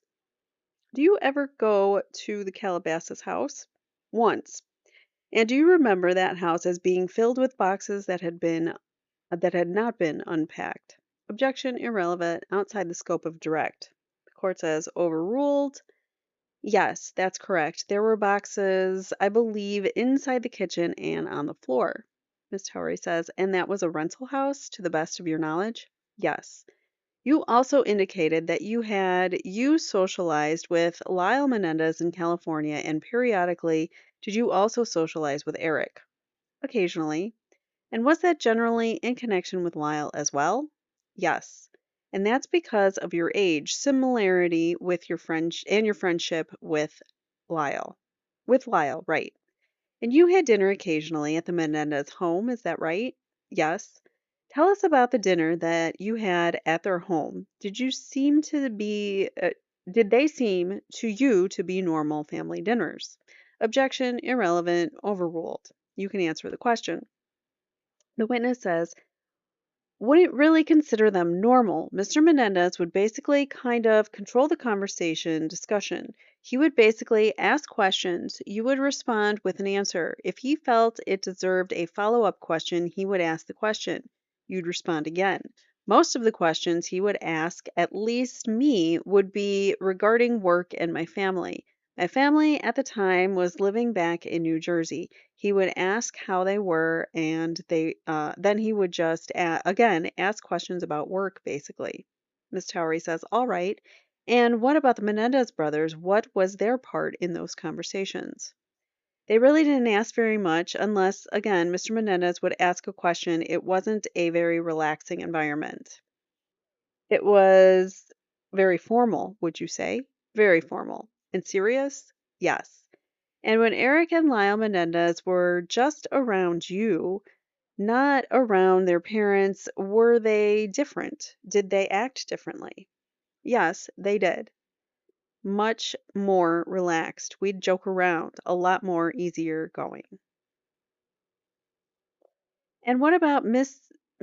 Menendez at these dinner sessions? Did she say anything? Did she ask any questions or answer any questions?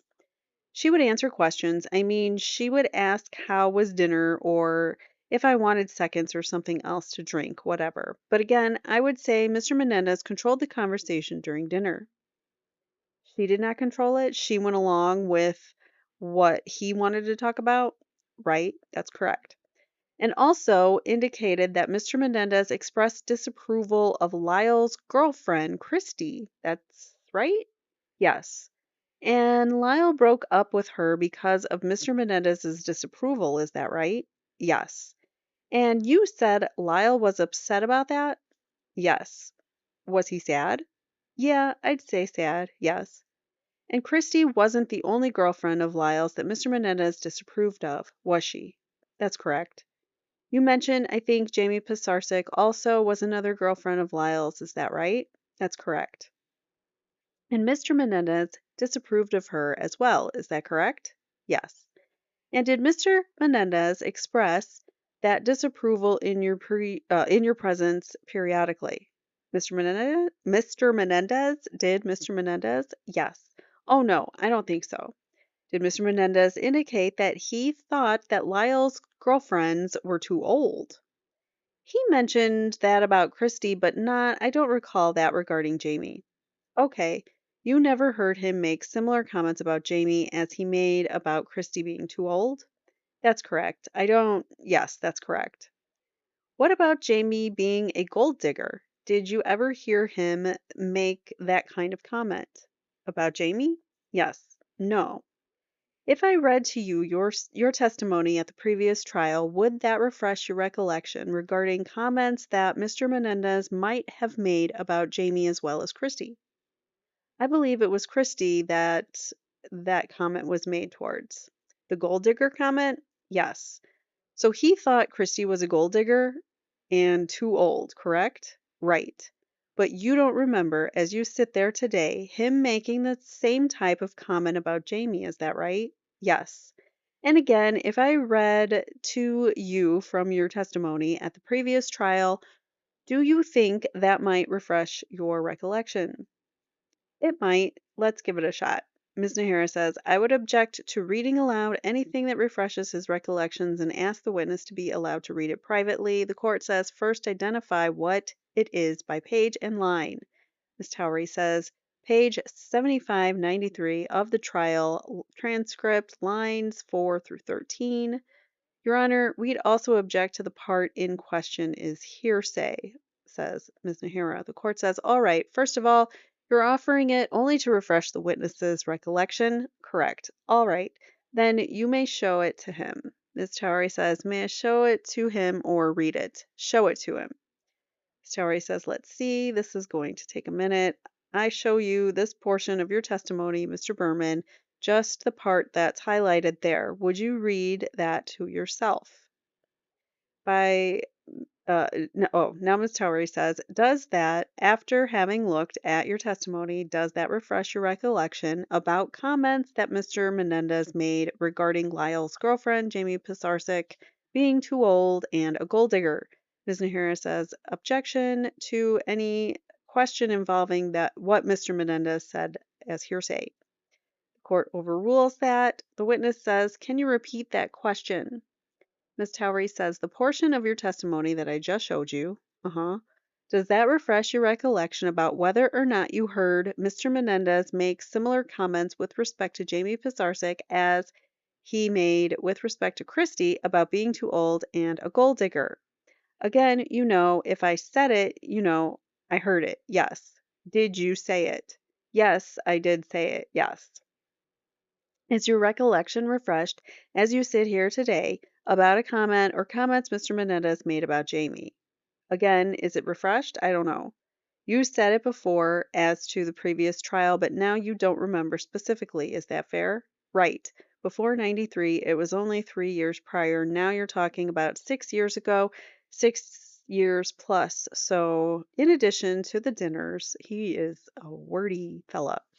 In addition to the dinners that you attended at the Menendez home, you spent other time periodically around the family as a group. Is that a fair statement? Yes. And did you get the impression as to how Jose Menendez ran his home? Yes. And how did he run his home? Ms. Nahara says, I'm going to object, Your Honor, as irrelevant. The court says, sustain. Ms. Towery says, did you get an impression as to the relationship between Jose Menendez and Erik and Lyle Menendez? Yes. And how did Jose treat Erik and Lyle? I'm going to object, Your Honor. It's irrelevant as also calls for speculation. The court says you're asking for a particular time frame. Ms. Towery says yes, here in Los Angeles. Okay, and you're asking about generally how he treated the two defendants? Yes. Objection overruled. We'd object as improper opinion testimony without lacks foundation. The court says overruled. Based upon your observations of what you saw, the witness says, right, he was very firm with Lyle and Erik. I don't really see any warmth between Mr. Menendez and his sons. Did he treat his home like a company? I'm going to object. That's argumentative. Well, it's ambiguous. Objection sustained.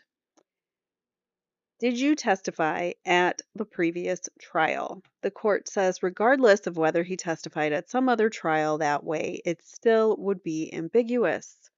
Ms. Towery says, well, Your Honor, I'm trying to refresh his recollection. The court says, I understand what you're trying to do, but it's still irrelevant too. Ms. Towery says, what other impressions did you obtain from your contact with Mr. Menendez and Lyle and Erik regarding how Mr. Menendez treated his sons? He was very strict with them. I remember one evening I went over to the house. The court says, okay, you've answered the question. Ms. Towery says, you were going to tell us the basis for you feeling that he was strict with them. What happened that day when you went over to the house? I'd object as irrelevant. The court says sustained. What about you? You mentioned that Mr. Menendez wanted Lyle to break up with Christy, and he did so. Is that right? Yes. What about school? Did he make decisions for Erik and Lyle or both regarding school they selected? Yes, that's correct. If he did Mr. Menendez make most decisions for Erik and Lyle Menendez as best you could see from your perspective as a friend? Objection calls for speculation and hearsay. Sustained. Objection sustained. Ms. Towery continues, from your relationship with both Erik and Lyle, did Mr. Menendez select the girlfriends that he wanted him to go out with? Objection calls for speculation and hearsay. Sustained. You talked about in your direct testimony about a dinner that you attended a few weeks before the homicides. Yes. Is that right? And do you remember exactly? I think you indicated you did not remember exactly when that dinner took place. Is that right? That's correct. And what is your best recollection as you sit here today as to when that dinner took place? A few weeks prior to August 20th, it was early August or late July as far as I can recall. And you indicated that Mr. Menendez or Lyle Menendez felt that Mr. Menendez was upset with him on that occasion. Is that right? Yes. And let me back up. Ms. Nahara asked you about an earlier incident, and I think you said it was a year earlier regarding Lyle Menendez being suspended from Princeton. Is that right? Yes. How long before this dinner, that you had just a few weeks prior to the homicides, how long before that was it that this incident at Princeton occurred that Lyle had told you about? About the psychology lab or about, right, prior to how long ago did the incident occur? Yes. A year ago, a year prior to that, 9 months. And what was the incident that you were referring to that happened the year before that Ms. Nahira asked you about? That Lyle got caught cheating on a psychology lab. He copied someone else's lab assignment, is that right? Right, that's correct. He got suspended, is that correct? From Princeton? That's correct. And Mr. Menendez was not happy about that suspension, is that right? That's correct.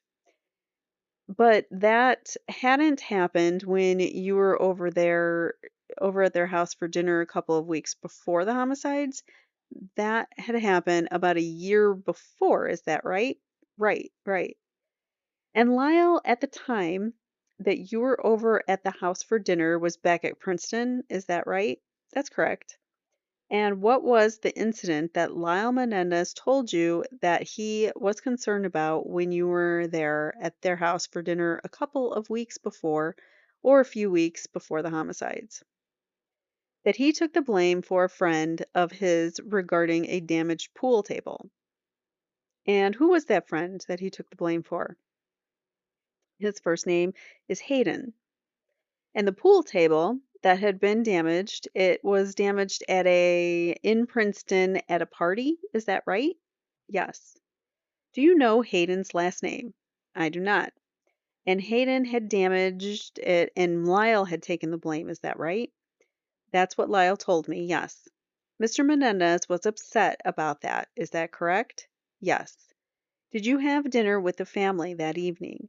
You said you were playing basketball and talking, and also you had dinner with the family? Yes. Was dinner relaxed that evening? No. How would you describe it? It was very intense. Mr. Menendez didn't even really speak much that evening. He asked me a few questions, and the boys were very quiet. Mr. Menendez was very quiet. And after dinner, Lyle and I walked to the family room, and within a few minutes, his father called him back, I guess, into the dining room. And then Lyle came back out and said, "We're going to have a family meeting now. You need to leave." And did you leave at that time? Yes. And how had you gotten to the Menendez house? Did you ride your bike? Yes, I was on a mountain bike. Where was your bicycle? I set it along the front wall outside of the house, in the front of the house. And as you were leaving, could you see the family gathering for the family meeting? Yes, in Mr. Menendez's office, library, whatever you would call it. And was that at the front of the house? Yes. And there are windows that you could see in and see the family gathering? I think there were doors that opened up or windows. And you saw this as you were getting on your bicycle? That's correct. And what was the atmosphere in the scene that you were looking at in the Menendez library? Ms. Nahara says, objection calls for speculation, overruled. It was very tense. Mr. Menendez was resting on the front of his desk, and Lyle and Erik were sitting in the chairs in front of him, and Mrs. Menendez was standing off to the side, I believe. And you couldn't hear what was said at the meeting. They wanted me to leave the premises before. And after you saw this scene, when you looked through the doors, when you just left, is that right? Yes, I was not going to stick around there. You even though you were friends with Lyle, would you say that Lyle shared things that were very intimate or personal with you? I think you indicated in your direct testimony that he did not. That's correct. That's a fair statement of your relationship with Lyle Menendez, is that right?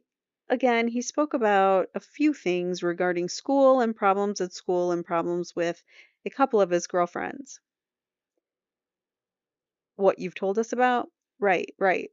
And other than that, he didn't share any intimate or personal details about his life, did he? No.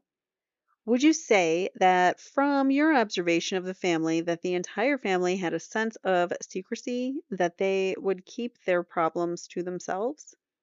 Ms. Nahara says, Your Honor, I'd object. Calls for speculation. Sustained.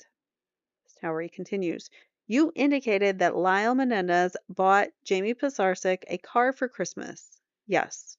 In 1989, is that right? Yes. Is that time, or at that time, was he living with her? Yes. She had been his girlfriend, according to your knowledge earlier, and then got back together with her later. That's correct. And before the homicides, you also had occasion to see Lyle Menendez spending money. Is that right? Yes. He had credit cards available to him, did he not? That's correct. And he used them freely, did he not? Yes. May I have just a moment, Your Honor? I think I'm finished. I have nothing further. Thank you very much. The court says, okay. Cross-examination on behalf of the other defendant, meaning Erik. So Mr. Levin is going to be doing the questioning for Erik of Mr. Berman. He says, You're about 10 years older than Erik Menendez. Yes, that's correct. So when this incident occurred at the tennis court, you were about 25 and Erik was about 15? Yes. And how come it stands out in your mind? Because it was an incident that never occurred before or after that time. When you say it never occurred before or after, you're talking about it never happened to you before or after by anyone? Objection irrelevant. The court says, well, he had already answered the previous question, so now this is a follow-up question. Objection overruled. The question again, please, says the witness. Mr. Levin says, Are you saying it never happened before or after, meaning it never happened before or after by any other tennis parent? That's correct. And you had been teaching tennis since you were 18 years old? Yes. Would you describe the incident as being frightening and intimidating? Ms. Nahara says, I'd object as irrelevant. The court sustains that. Mr. Levin continues, Do you know the difference between a Jeep Wrangler and a Jeep Cherokee? No audible response. That's weird. You described before the vehicle that Erik Menendez had was a Cherokee. Oh, right. It was a Jeep Wrangler. So you do know the difference. Right. So the Cherokee is the truck? Right. The Wrangler is the Jeep. Right. The small. It was a Wrangler. And you indicated that it was loaded with options. It had a bigger engine. Did you ever see the engine, or are you just speculating? I never saw the engine. He might have mentioned that it was a top-of-the-line Wrangler. So something Erik said inferred that that it was a top-of-the-line Wrangler. That's about it? Right. And then from that point, you're projecting that it might have had a bigger engine. It might have had wider tires. Right. So this is all speculation. I mean, as you sit there right now, do you have an image in your mind of a Jeep that is different than the kind you might see on a commercial on television that is just a stock standard Jeep Wrangler? Ms. Nahara says, I'm going to object, assumes a fact, not an evidence, as to what he might see on television. The court says, overruled, you can answer. The court says, do you understand the question? No, it was not a stock. I know the difference between stock and more deluxe. Mr. Levin says, this one appeared to be more deluxe to you? Right. You remember it had bigger tires? Alloyed rims. And you have a specific recollection of that? Yeah, I think so. All right. Other than that, anything unusual about that particular vehicle? No. Did he tell you how it was he came to purchase this vehicle or how he had acquired this vehicle? I have no idea. He purchased it. I don't know how or, well, did he tell you that he had purchased the vehicle or is it just something you saw Erik with a new Jeep? I don't remember. I can't recall. He might have told me or I'm not sure. Okay, so as you sit here right now, you don't know who might have purchased this Jeep. Is that correct? That's right. Do you know when it was purchased? Yes, it was the fall of '89. Do you know how it was purchased? You asked me that question already. No, you don't know whose money or how it was purchased or acquired. No. Do you know the price of it? No. You don't know if it was financed? That's correct. You recall being interviewed at the police station by Sergeant Edmonds when he tape recorded your statement, and this is like 4 in the morning on the 21st of August. Right. The court says, let me ask, how long do you think your examination is going to be? Mr. Lemon says, about 15 minutes, Your Honor. The court says, we'll do it at 1:30. We'll recess until 1:30. Don't discuss the matter with anyone and don't form any final opinions. The jury exited the courtroom and the following proceedings were held. The court says, who's the next witness after Mr. Berman? Ms. Nahara says, beg your pardon, Your Honor. The court says, who's the next witness after Mr. Berman? Ms. Nahara says, that would be Sergeant Edmonds, Your Honor. After him? The Wrights, Mr. and Mrs. Wright. How long do you expect Edmonds to be? He has 2 tapes, Your Honor. So maybe 2 hours? Okay, we'll be in recess until 1:30. Now we are back. 1:40. The court says, all right, everyone is present. We'll resume. We'll have the jury come out. The jury enters. The jury is back. You may continue your cross-examination. Mr. Levin continues. Thank you, Your Honor.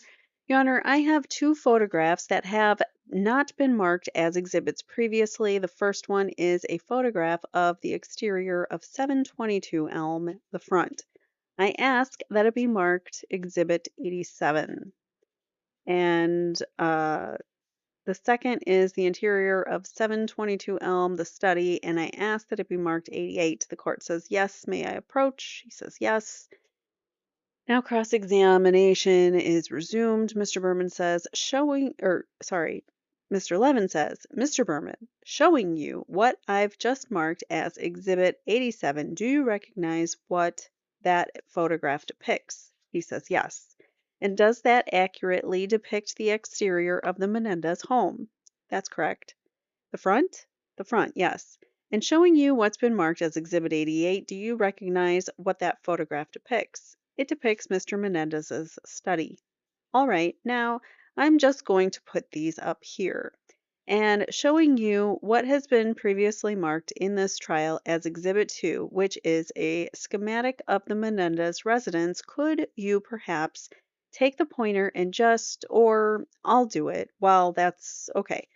You can sit if you wish to be more comfortable.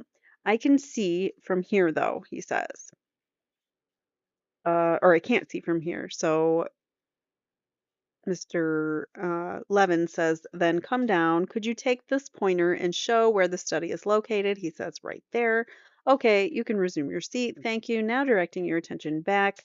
The date of this dinner incident, that was in late July. Is that correct? Yes. And you had come to the Menendez home on your bicycle? That's correct. And where did you leave your bicycle? Resting outside the door to the study. Outside? Outside on the wall. The front? The front wall, right. And could you see into the study? Yes. Do you have any idea about what time it was that you were asked to leave?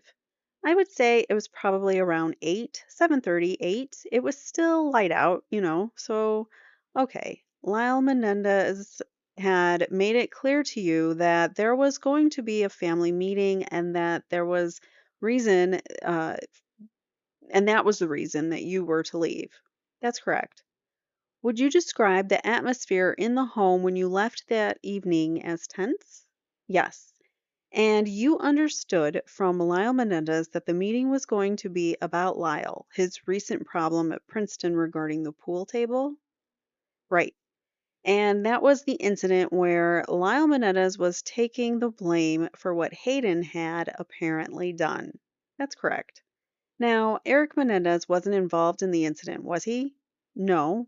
To your knowledge, no.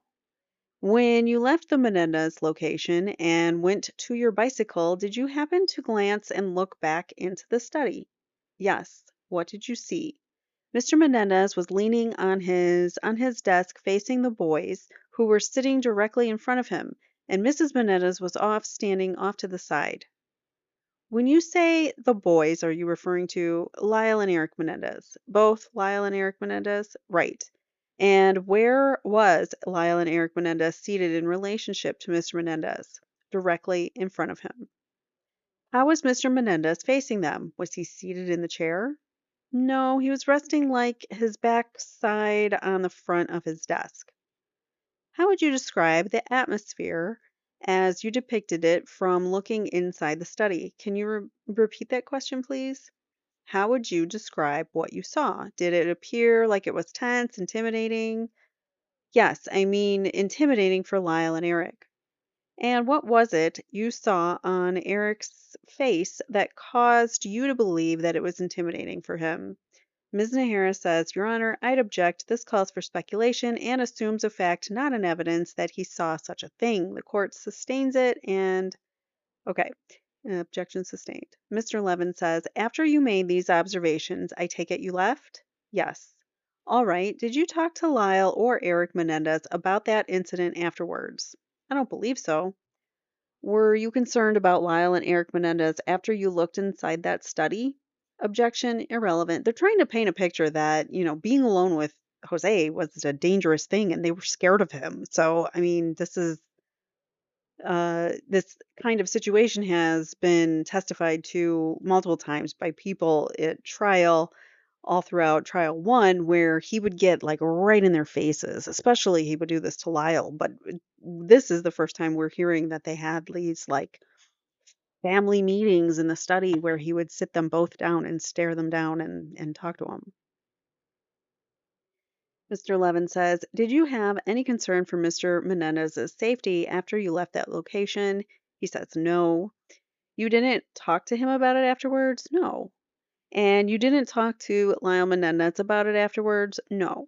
Okay, I want to flash forward a little bit. When you were interviewed by the police on August the 21st, 1989, that interview took place at about 4:25 or so in the morning, correct? Yes. And that was a direct result of someone from the Beverly Hills Police Department, perhaps Sergeant Edmonds, asking you to come to the station? Yes. I take it you were sleeping when you got that call. That's correct. And you went directly to the police station expecting to be interviewed? Yes. And you essentially expected to tell them what it was that you knew about your activities that evening. Did I anticipate? What was your state? Did I anticipate? Is that what you're asking me? No. Was it your state of mind knowing what you knew at 4:30 in the morning that what the police wanted to talk to you about was about what you had done on August the 20th earlier with respect to Lyle and Eric Menendez? Yes, that was part of their questioning.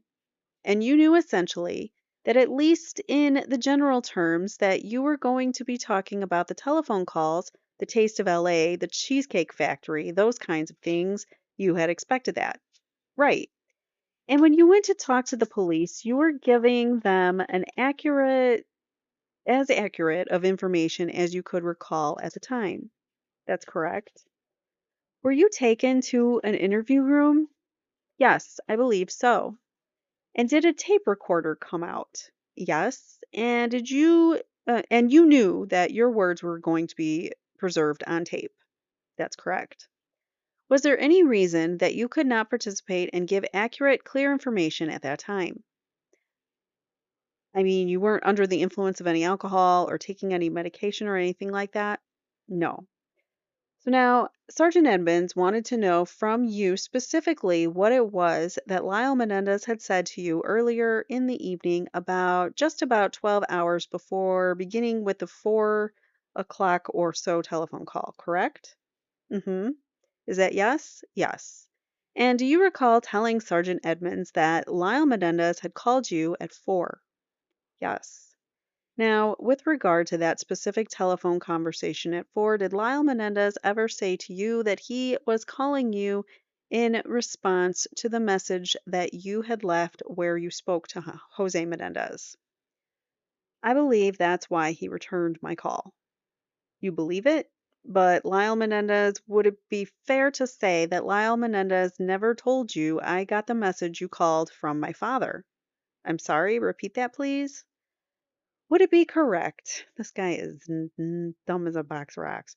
Would I be correct in stating that when Lyle Menendez called you at 4, he did not say to you specifically that he was calling you in response to the message that you left with his father? That could be very well, or that could very well be, he says. And how long did the interview last with the police? I'd say between an hour, hour and a half. And what did you do after the conclusion of the interview? Walked out into the entrance area and I saw Lyle and Erik sitting there. Then did you go home? I talked to them for a little bit and then I went home, yes. Now, backing up a little bit into the substance of the conversation that you had with Sergeant Edmonds, do you recall Edmonds asking you this question? Did they mention going to the movies tonight? And you answered yes. Do you remember that question in your answer? Yes. Do you remember Edmonds then saying, do you know what film they were going to see? And you answering, well, I know what film they eventually did. They went to see Batman. I don't know what they specifically to see beforehand. What they specifically went to see beforehand. I don't know. And you remember saying that to Edmonds? I don't recall saying that. Do you recall Edmonds then saying to you, how did you find that out? And you saying, he, meaning Lyle Menendez, called me back. When he called me in the evening when I was home, and he said, well, you know, whatever, I missed you at the Taste of LA. And then I said, what did you do this evening? He said he went to the movies. He went to see Batman. Do you remember you giving that answer? Again, if it's on the record or on the recording, I must have said it. It was, again, 6 years, 2 months ago. So that, I thought that they told me before that they went to the movies that they were going to see Batman. But it's completely consistent with your state of mind that maybe you found it out later that Lyle Menendez did not actually say, I'm going to see Batman as reflected in the transcript. Might have been. All right. The discussion that you had with the police, and I believe that at, present at this discussion was Deputy District Attorney Khan and Ms. Nahara. The court says, can you specify what date you're talking about? Mr. Levin says, yes, March the 15th, 1995. Do you have that in mind? Yes. Just a few months ago, actually, that's a long time ago. Do you remember if that was the first time you talked to Mr. Khan and Ms. Nahara? That was the first time. And before that conversation, had you talked to the police before alone at any time? Yes. I mean, I know you talked to them in August the 21st in the early morning conversation, but after that, did you talk to Detective Zoller after that date? Yes. Do you remember about when that was? It was, I believe, twice before the first trial. Now, again, at those interviews, when you talked to them twice before the first trial, the questions were rather similar that had been posed to you by the police before. I'm going to object as vague. The court says, do you understand the question? The witness says, I do understand the question. Again, I can't recall. I don't know if it's exactly the same questioning or if Mr. Levin says, it's been a long time. Exactly, if it changed.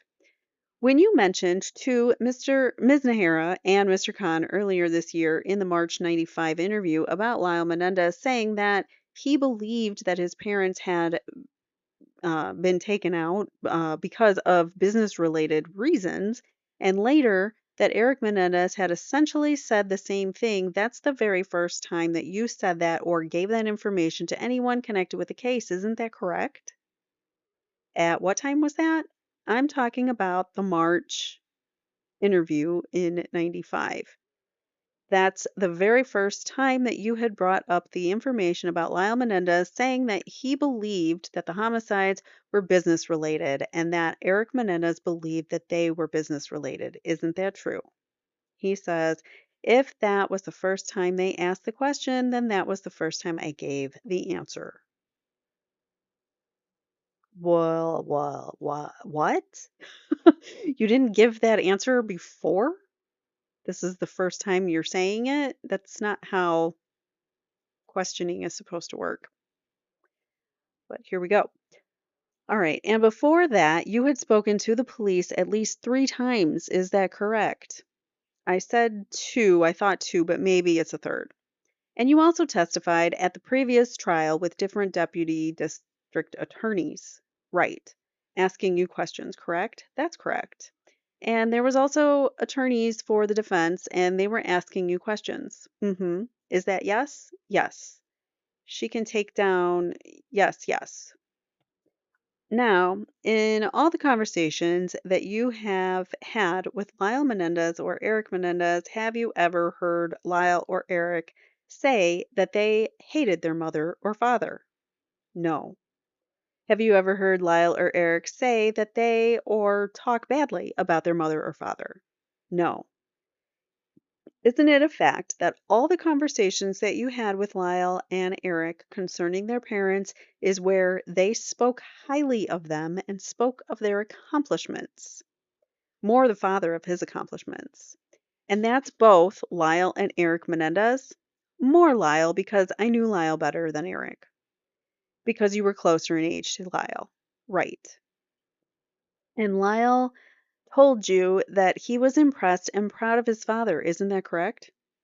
Yes, I'd say more impressed than proud. I mean, if he would say I'm proud of my father, he was impressed by his father's accomplishments. He bragged about his father, did he not? Ms. Nahara says, I'm going to object as beyond the scope, and the court overrules.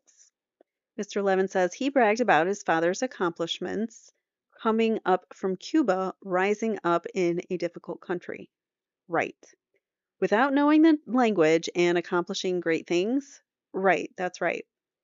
In all the conversations that you had with Lyle, would I be correct? And I'm talking about the conversations where Lyle spoke to you about things where his father was an issue.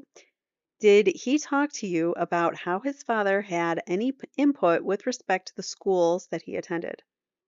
Ms. Nahara says, Your Honor, I would object as outside the scope, overruled. They did talk about that on direct, about the um, school part. All right, so yeah, his father did have a say in the schools that they attended. More than a say, didn't Lyle Menendez make it clear that to you, his father actually selected the school that he attended and the classes that he took? Ms. Nahara says, I'd object, Your Honor, as argumentative. It's also outside the scope and thus leading on a new area. The court overrules it. The witness says, I don't know if he selected. I didn't know. Lyle never told me my father selected the classes that I've taken, but he might have selected the school. He selected the schools that they attended.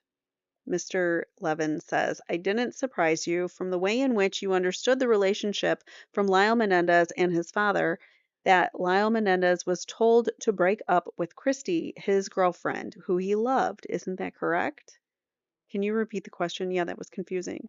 Objection assumes facts not in evidence. The court says, well, it calls for speculation and an opinion on the part of the witness. Objection sustained. I'm going to pause it right there because I have PT and I am going to have to come back and finish Perry Berman. We're so close to being done, so I really wanted to get it done, but I'm going to have to pause and return shortly. It'll be instantaneous to you, but it'll take me a minute. So I'll be right back. All right, we are back, and I kind of lied. I thought we were getting close to the end here, but we still have quite a few pages of testimony for Perry Berman. So we're just going to keep going until the end of his testimony because I want to get it all in one video. So here we go. All right, let's continue on. Mr. Levin says, Did Lyle Menendez tell you, at least I understood that you had testified to this, that his father wanted him to break up with Christy? He did, yes. And Christy was somewhat older than Lyle Menendez? Right. She was a model? Right. Very good looking? Right. You've seen her before, beautiful girl? Mm-hmm.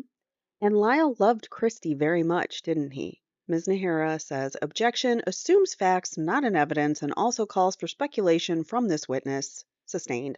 I don't think that's speculation if a friend of yours is, in love with a girl. I don't think that's speculation. I think, someone who's a good friend would probably know that about you. Just my opinion, but whatever. So he clarifies and says, did Lyle tell you that he cared very deeply? Objection calls for hearsay. Overruled. He cared about her. Yes. The witness says, I know they were dating just a few months. As far as loved her very much, I don't really know. He never elaborated on that. You understood that feeling. I'm sorry? And you understood from your conversations with Lyle Menendez that he did, in fact, break up with Christy. Right, he did, yes. And the reason that he broke up with Christy was because his father told him to? Right, that's correct. Did Lyle Menendez appear to be bitter towards his father? Yes. Did he tell you that he hated his father because of the Christie incident? I don't recall that at all. Did you find that what Lyle Menendez was doing, strike that? You mentioned before that you had felt somewhat bad for Erik Menendez at some point and invited him to some function? Right. Approximately when did that take place? I believe it was maybe late September, early October, maybe late September or October, and it was a dinner at a Mexican restaurant in Santa Monica. It was a birthday dinner. And this dinner was something that you had prearranged for yourself and some friends of yours. Well, for me to go, and I was going to meet our friends down at the restaurant. And you had felt that it was somewhat important for Erik Menendez to get out. Right.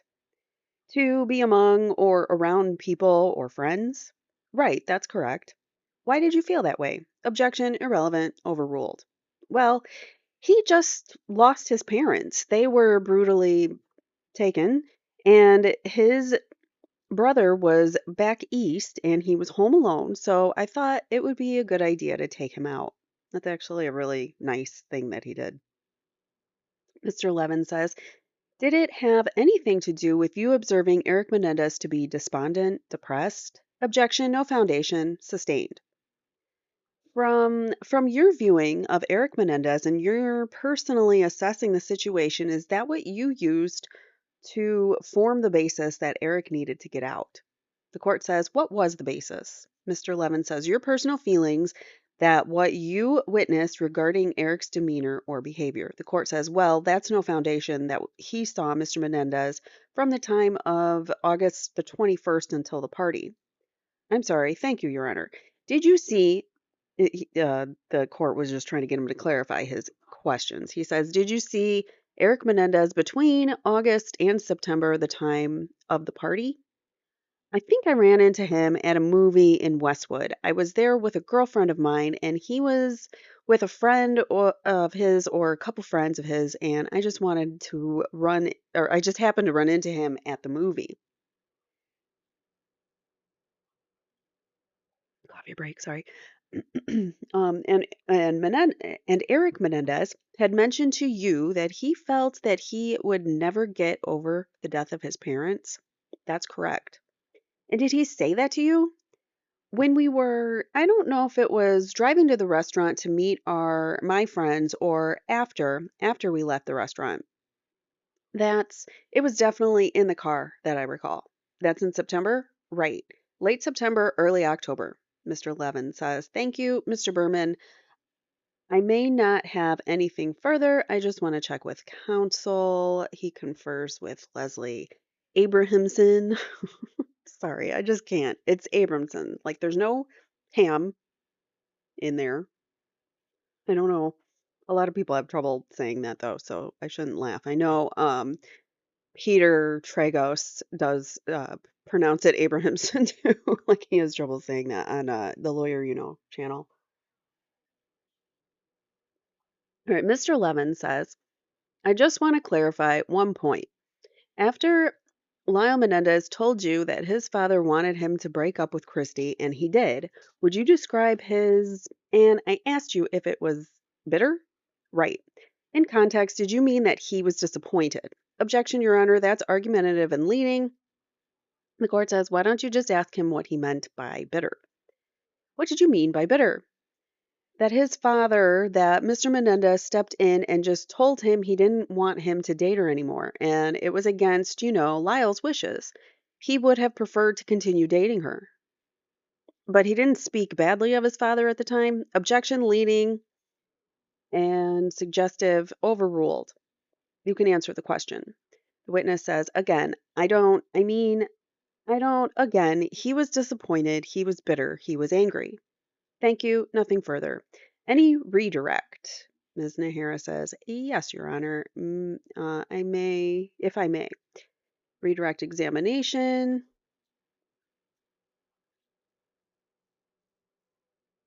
Ms. Nahara asks, Mr. Berman, directing your attention to the map that has been previously marked, could you put that little red label?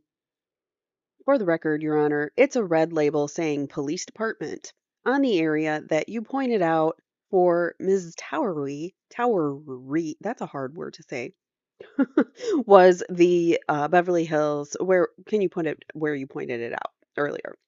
The witness does so, and then can you sit back down? And then you can sit back down. Now, sir, on March 15th, 1995, did you have a conversation with myself, Mr. Khan, and Deputy Detective Zoller? Yes. And at that meeting, did you talk to us about a conversation that you had with Lyle Menendez the morning after his parents were taken? Yes. And prior to that, had you told myself or Mr. Khan about the meeting? No. Had you told Detective Zoller about it? I don't believe so. And why is that? Objection, it's irrelevant. Overruled. I don't think the question was asked. Didn't ask the question. So, Ms. Nahara says, the question was asked whether or not you had a conversation with Lyle Menendez. Did you ask me that question then on March 15th? Well, that's what I'm asking. Do you recall whether or not that question was ever asked before March 15th? Before March 15th? This guy is very confused about a lot of things. Right. Again, I don't recall. Do you recall ever volunteering the information that you had a conversation with Lyle Menendez before on the day after the homicides before March 15th? Please ask that again. Sure. Do you recall whether or not you've ever volunteered the information to anyone that you had a conversation with Lyle Menendez the day after the homicides? Mr. Gessler says, Your Honor, I'll object at this point to designating these as homicides. That's the issue in the case. The M word is the issue in the case. So was it M or was it self-defense? So he's having an issue with using the M word that you can't say on YouTube. That's the issue in this case. And the court says, rephrase the question. Ms. Nahara says, for the umpteenth time, did you ever tell anyone that you had a conversation with the defendant, Lyle Menendez, the day after the homicides? Evidently, I mean, if it was on the record for March 15th, then I guess it was discussed then. And prior to March 15th, did you ever discuss it with anybody? Again, I don't recall. And with regards to what the defendant, Lyle Menendez, told you at that meeting concerning why his parents were homicided, was that information, do you recall him giving you that information? Yes. And did you receive that information? When you received that information, had you seen any coverage of this case? Yes. And when was that? Coverage of the case? Yes, on the news or anything like that. You're saying during the trial or after the homicides? Before you had, this is so frustrating. This is why it's taking so long, because he doesn't understand any gosh darn question that's asked of him. Before you had the conversation with Lyle Menendez, where he told you his theory about that it's business related? Yes. Ms. Towery says, objection as to counsel's characterization as to his theory. The court says, just try to rephrase it and ask it again. Oh my gosh. The witness says, had I seen it on the media? So she doesn't even ask the question again. The witness just chimes in and says, had I seen it on the media prior to the conversation with Lyle? Right. No, I did not. Now, you were asked some questions about Lyle Menendez's relationship with his father, and you told us that he had broken up with a woman named Christy because his father told him to. Is that right? Yes. Now, how much older was this woman? How much older was Christy than the defendant? Between 6 and 8 years, I believe. Miss Towery says, I'm sorry, I couldn't hear the answer. The witness says between 6 and 8 years. Ms. Nahara continues on. Did you ever tell anyone on a prior occasion that it might have been as much as 8 to 9 years? I might have. Could it have been as much as 8 to 9 years? It could have been, yes. And you said that she was a model? Yes. And did she do anything else for a living? I believe she's a makeup artist. And you described the defendant Lyle Menendez's demeanor as upset, angry, and sad. Is that correct? At what point? When he had to break up with the woman he was dating. Christy? Correct. Yes. Was the defendant, Lyle Menendez, suspended from Princeton from January of 1988 to January of 1989? Objection calls for speculation. Sustained.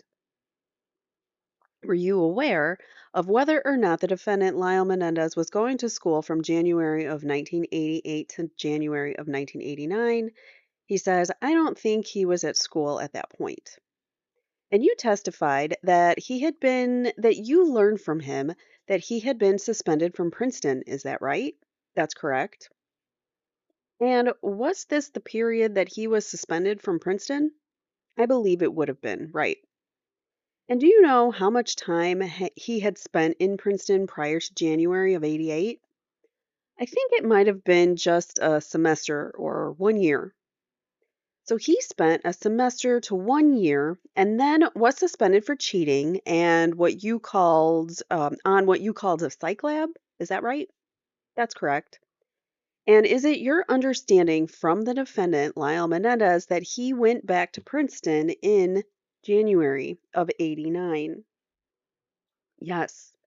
And sometime after that, did he once again get into trouble at Princeton?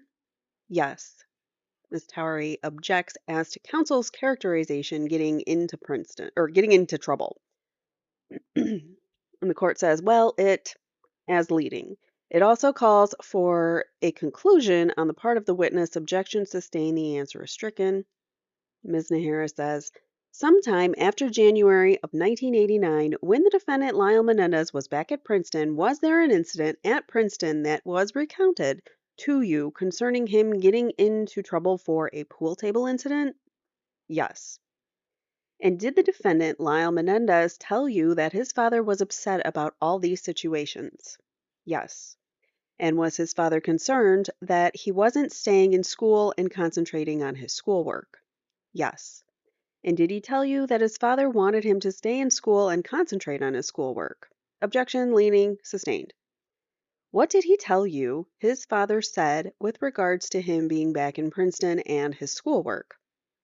That he wanted him to stay, to stay at Princeton at the university and go to his classes and do well in school. I mean, he was taking trips, I believe, to New York, coming back, out west to visit Christy in the spring of 89 for extended weekends, and Mr. Menendez wasn't happy about it.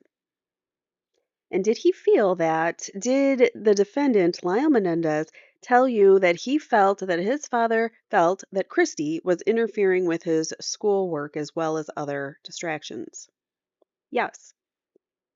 Now, you testified on cross that when you went out with Lyle Menendez, he had credit cards and he could pay for things with credit cards. Is that right? Mm-hmm, yes. And was it your impression that Lyle's father, Jose Menendez, was strict with him with regards to credit cards?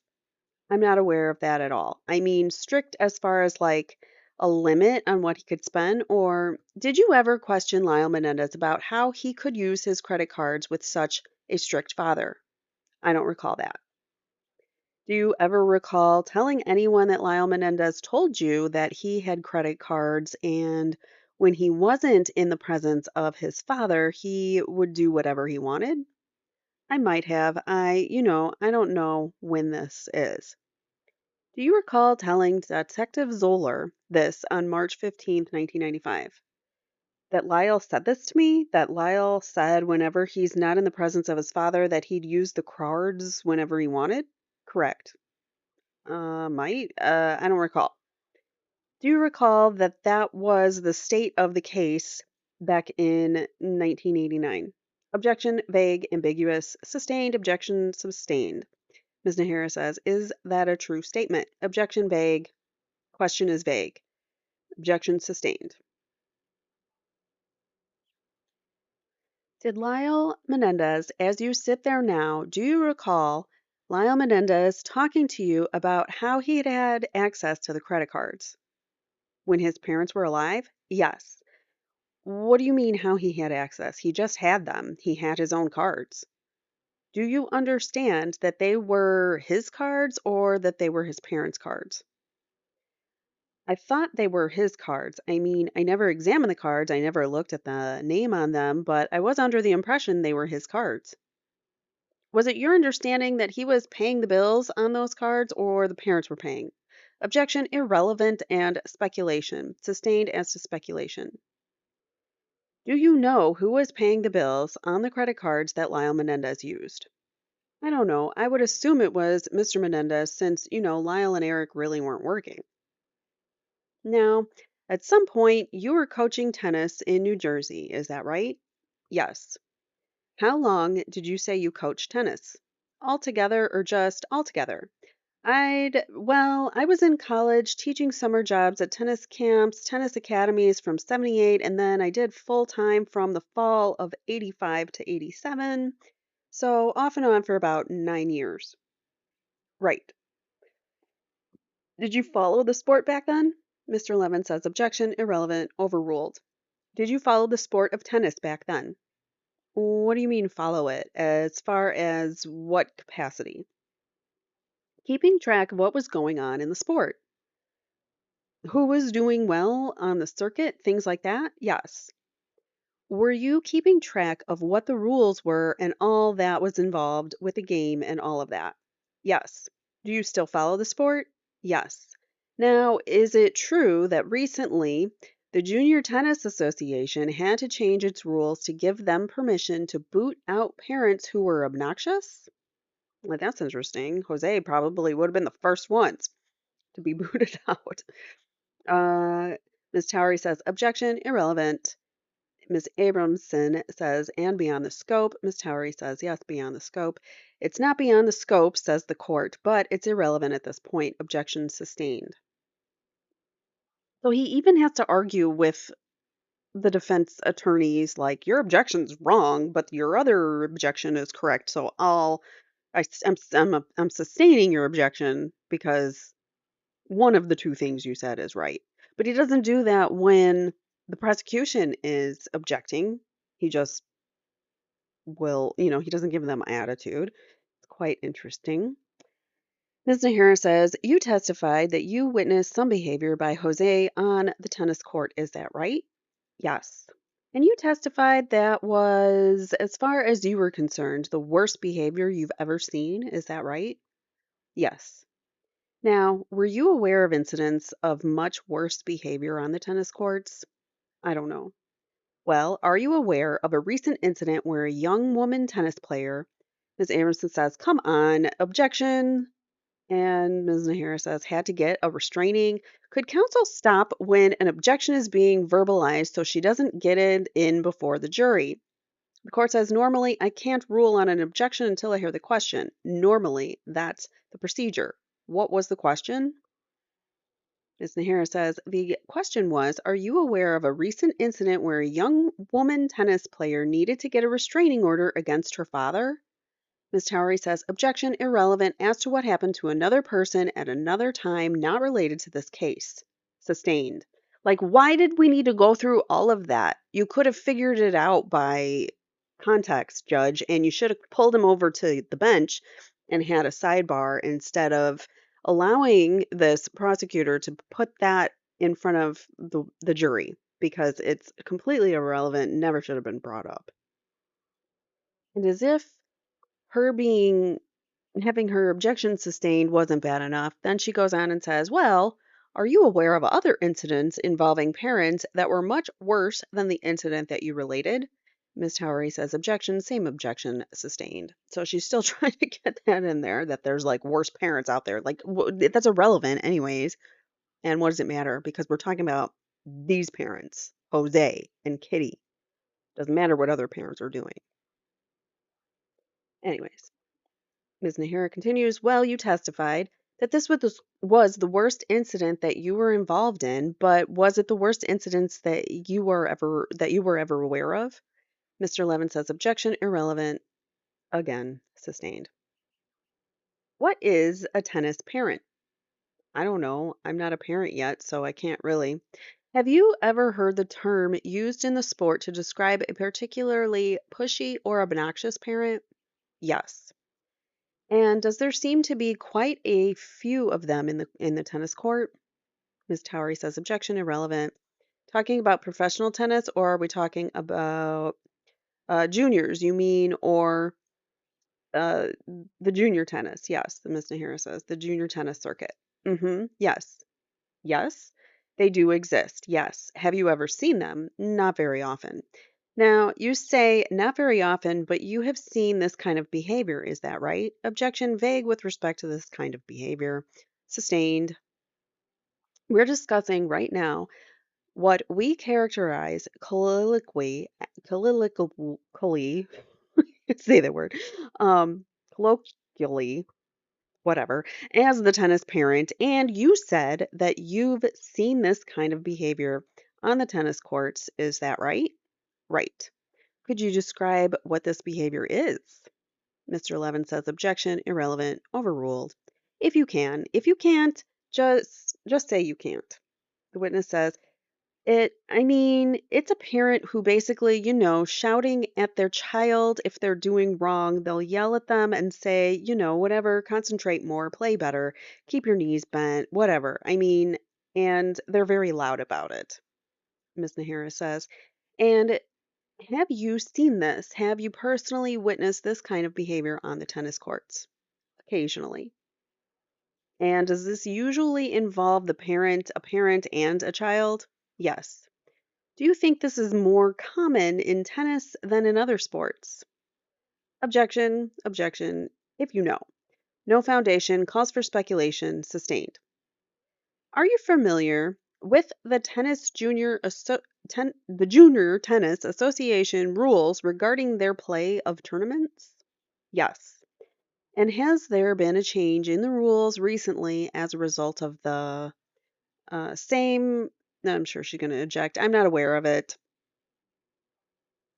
Ms. Nahara says, "So you're not aware of any problems regarding tennis parents that has been addressed recently?" No. Now, calling your attention to this situation that you described when Mr. Menendez came out to talk to you about Erik on the court, your coaching of Erik Menendez, did he cuss at you? I can't recall. Did you ever, was this question ever asked of you on March 15th, 1995? The same question you're asking me now? Whether or not he ever cussed at you on that occasion? Yes, I don't recall. I don't know. He was yelling at the time? Yes. Do you recall talking to us about this on March 15th, 1995? About the incident on the tennis court? Yes. Do you recall saying as to Jose Menendez when he came out to talk to you about Erik, you were teaching Erik, he, meaning Jose Menendez, was saying this firmly but wasn't yelling like a madman? He was in control. Do you recall telling us that? Right, yeah, it wasn't a madman. No. Was he in control? Objection, calls for speculation. Overruled. Was he in control? Yeah, I'd say he was in control. Ms. Nahara says, and would you say you'd seen worse tennis parents out on the tennis court in your 9 years of coaching? No, I can't say that at all. So even though he's saying he was in control and not quite yelling, um, he still was the worst behaved parent he's ever seen in his 9 years of coaching. Had Mr. Menendez ever been ejected from a tennis match for being too obnoxious? I'm not aware of that. Probably because he knew his limits and he was only directing his um, temper at Erik, probably not at others. So nobody else was being disrupted. He says, I'm not aware of that. Ms. Towery says, objection calls for speculation on the part of the witness. Objection sustained, the answer is stricken. So if you've never been at all of the tennis matches, you don't know if he was ever ejected. So that's definitely speculation. Ms. Nahara says, and after this incident where he talked to you about his coaching Erik Menendez, did he ever interfere with your instruction again? No. And he never, in fact, ever, even though he attended other sessions, but he only was coaching Erik for like 6 months. I guarantee you, if he had been coaching Erik longer, there probably would have been more, more interactions. And maybe maybe he didn't coach Erik for longer because I don't know if they moved or what, but perhaps maybe Jose was like, I don't like how you're teaching my son, so I'm going to go and find someone who's doing it the way I want it to be done. So maybe that was why Harry Berman didn't stay on as a coach for much longer. But that's me speculating. And he never, in fact, even though he attended other sessions, it might have been a few after that. Ms. Tari says, I'm sorry I didn't hear that answer. The witness says, might have been a few after that he attended. And in all of those sessions, the few after that, he never interfered with your instruction of Erik Menendez. Is that right? That's correct. And in fact, did he treat you with respect too? We didn't really speak much after that incident in New Jersey. Is your feeling with regards to how he treated you as a tennis coach after that incident, would you describe that as respectful? Again, yes, but we didn't really have many. I mean, we didn't really speak after that incident while I was teaching Erik in New Jersey. Again, he didn't have other incidents with Jose after that, so how he wouldn't have been able to say that Jose was respectful on all those occasions because there weren't many. What I'm asking you is, was your impression that he treated you respectfully after that? I guess in so many words, yes. I mean, we didn't have conversation about Erik's tennis game after that incident. I don't think we might have spoken very few words after that. Did you tell Detective Zoller on March 15th, 1995, when he was asking you about this incident that Jose, meaning Jose Menendez, always treated him, meaning you, with respect? Mr. Levin says, that's a different question, not impeaching, Your Honor. The court says, what was that? What was the objection? Mr. Levin says, different question than as a tennis parent. Objection overruled. You can answer that, Mr. Berman. The witness says, see, I don't know what are you telling, or are you asking me, did he treat me with respect while I was teaching Erik back east or while I was in LA? Objection, question vague. Ask that it may be stricken. That was the witness asking that question. So I don't know how that's a yeah, he says, well, the witness can't answer it, so you have to ask another question. Thank you, Your Honor. Going back to while you were training Erik Menendez in tennis after this incident on the tennis court, do you recall that he treated you with respect? In New Jersey, you're asking? Yes. Again, I guess. Is that a yes or a no? I can't answer the question. I don't know. I don't understand. The court says, did he treat you one way or another or no impression at all? The witness says, no impression at all. Ms. Nahara says, did you tell Detective Zoller that he had always treated you with respect? In LA, yes. Well, when you told this to Detective Zoller, did you qualify it being by saying that it was only in LA? Or did you just tell him that Jose Menendez, as far as you were concerned, always treated you with respect? Again, in LA he did treated me with respect. Okay. But what I'm asking you is when you spoke to Detective Zoller, did you qualify it or did you tell him that Jose Menendez always treated you with respect? Maybe I didn't qualify it.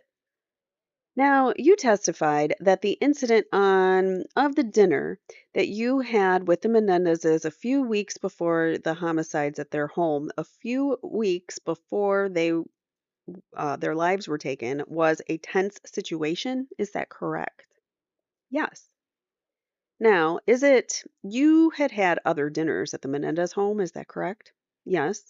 Did you ever observe tension at the Menendez house prior to that incident? Yes, there was some. You said, yes, there was some? Right. Did you talk to the people on September 13th, 1989? I might have, if it's recorded, I'm sure it happened. Do you recall talking to Detective Zoller and Detective Linehan on September 13th, 1989? Yes. Again, if that was the date we spoke, then that's when it occurred. And do you recall telling Detectives Linehan and Zoller that you said that he, meaning you, often ate dinner at the home and that up until him, meaning you, your last meal there in July, he did not notice any tension? Do you recall saying that? Meaning me? How many times did she have to say it? Yes. Do you recall that statement? Yes. No, I do not. Do I recall that statement? He's asking. Yes, that's the question. No, I do not. Was that your impression on September 13th? Excuse me, September 13th, 1989.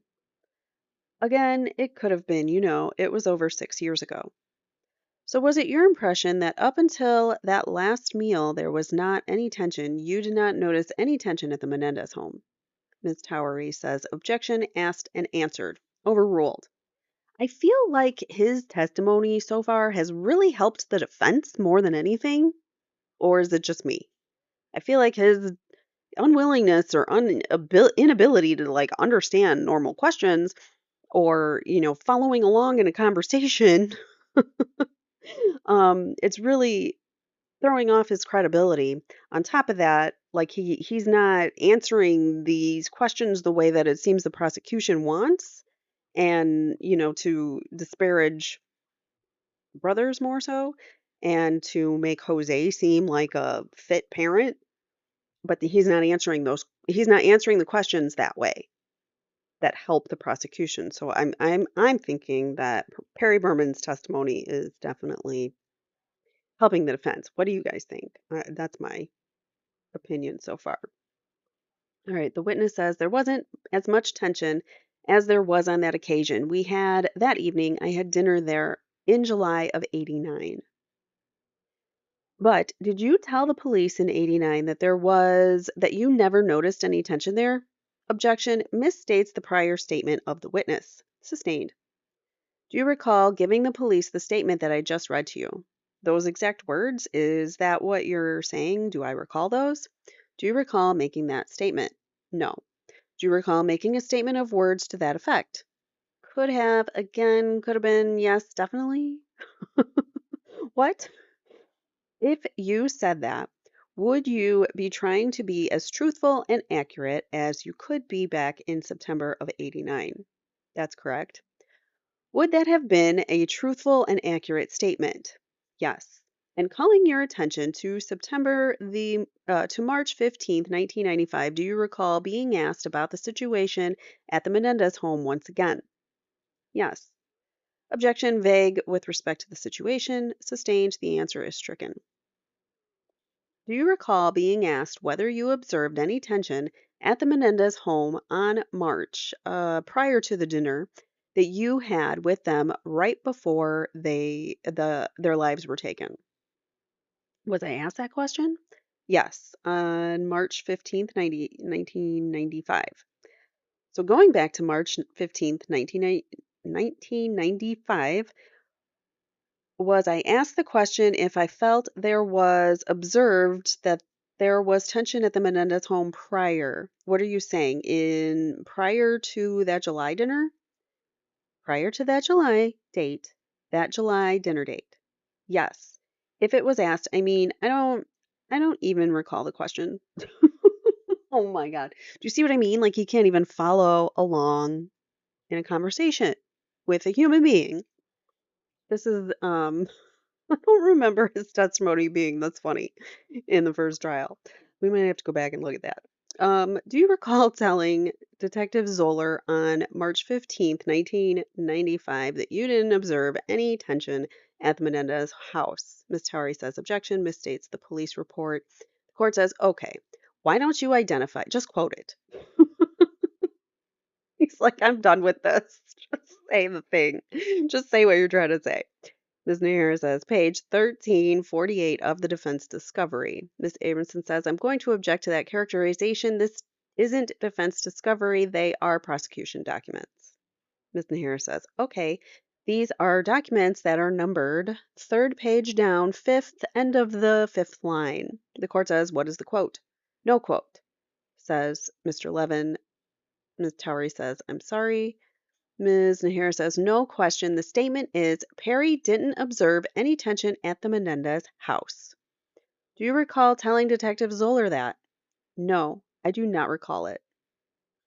So Detective Zoller's notes might be wrong, or perhaps he misstated or misquoted something in his notes. When you spoke to Detective Zoller, each time that you spoke to Detective Zoller, were you trying to be as truthful and accurate as possible? Yes. And would that have been a truthful and accurate statement? Objection with respect to what this is. The court says it would call for speculation at this point since he doesn't recall the answer. Also, so Mr. Levin was going to go on, but Ms. Nahara cuts him off. As you sit there right now, is that a truthful and accurate statement? Objection as to what this is, this statement. The court says, yes, we've already gone through this. He doesn't recall making the statement. By Ms. Nahara, Ms. Nahara says, as far as you were concerned, did you observe any tension? Is it fair to say that you didn't observe any tension in the Menendez house prior to that? Objection, leading. Objection, asked and answered, leading.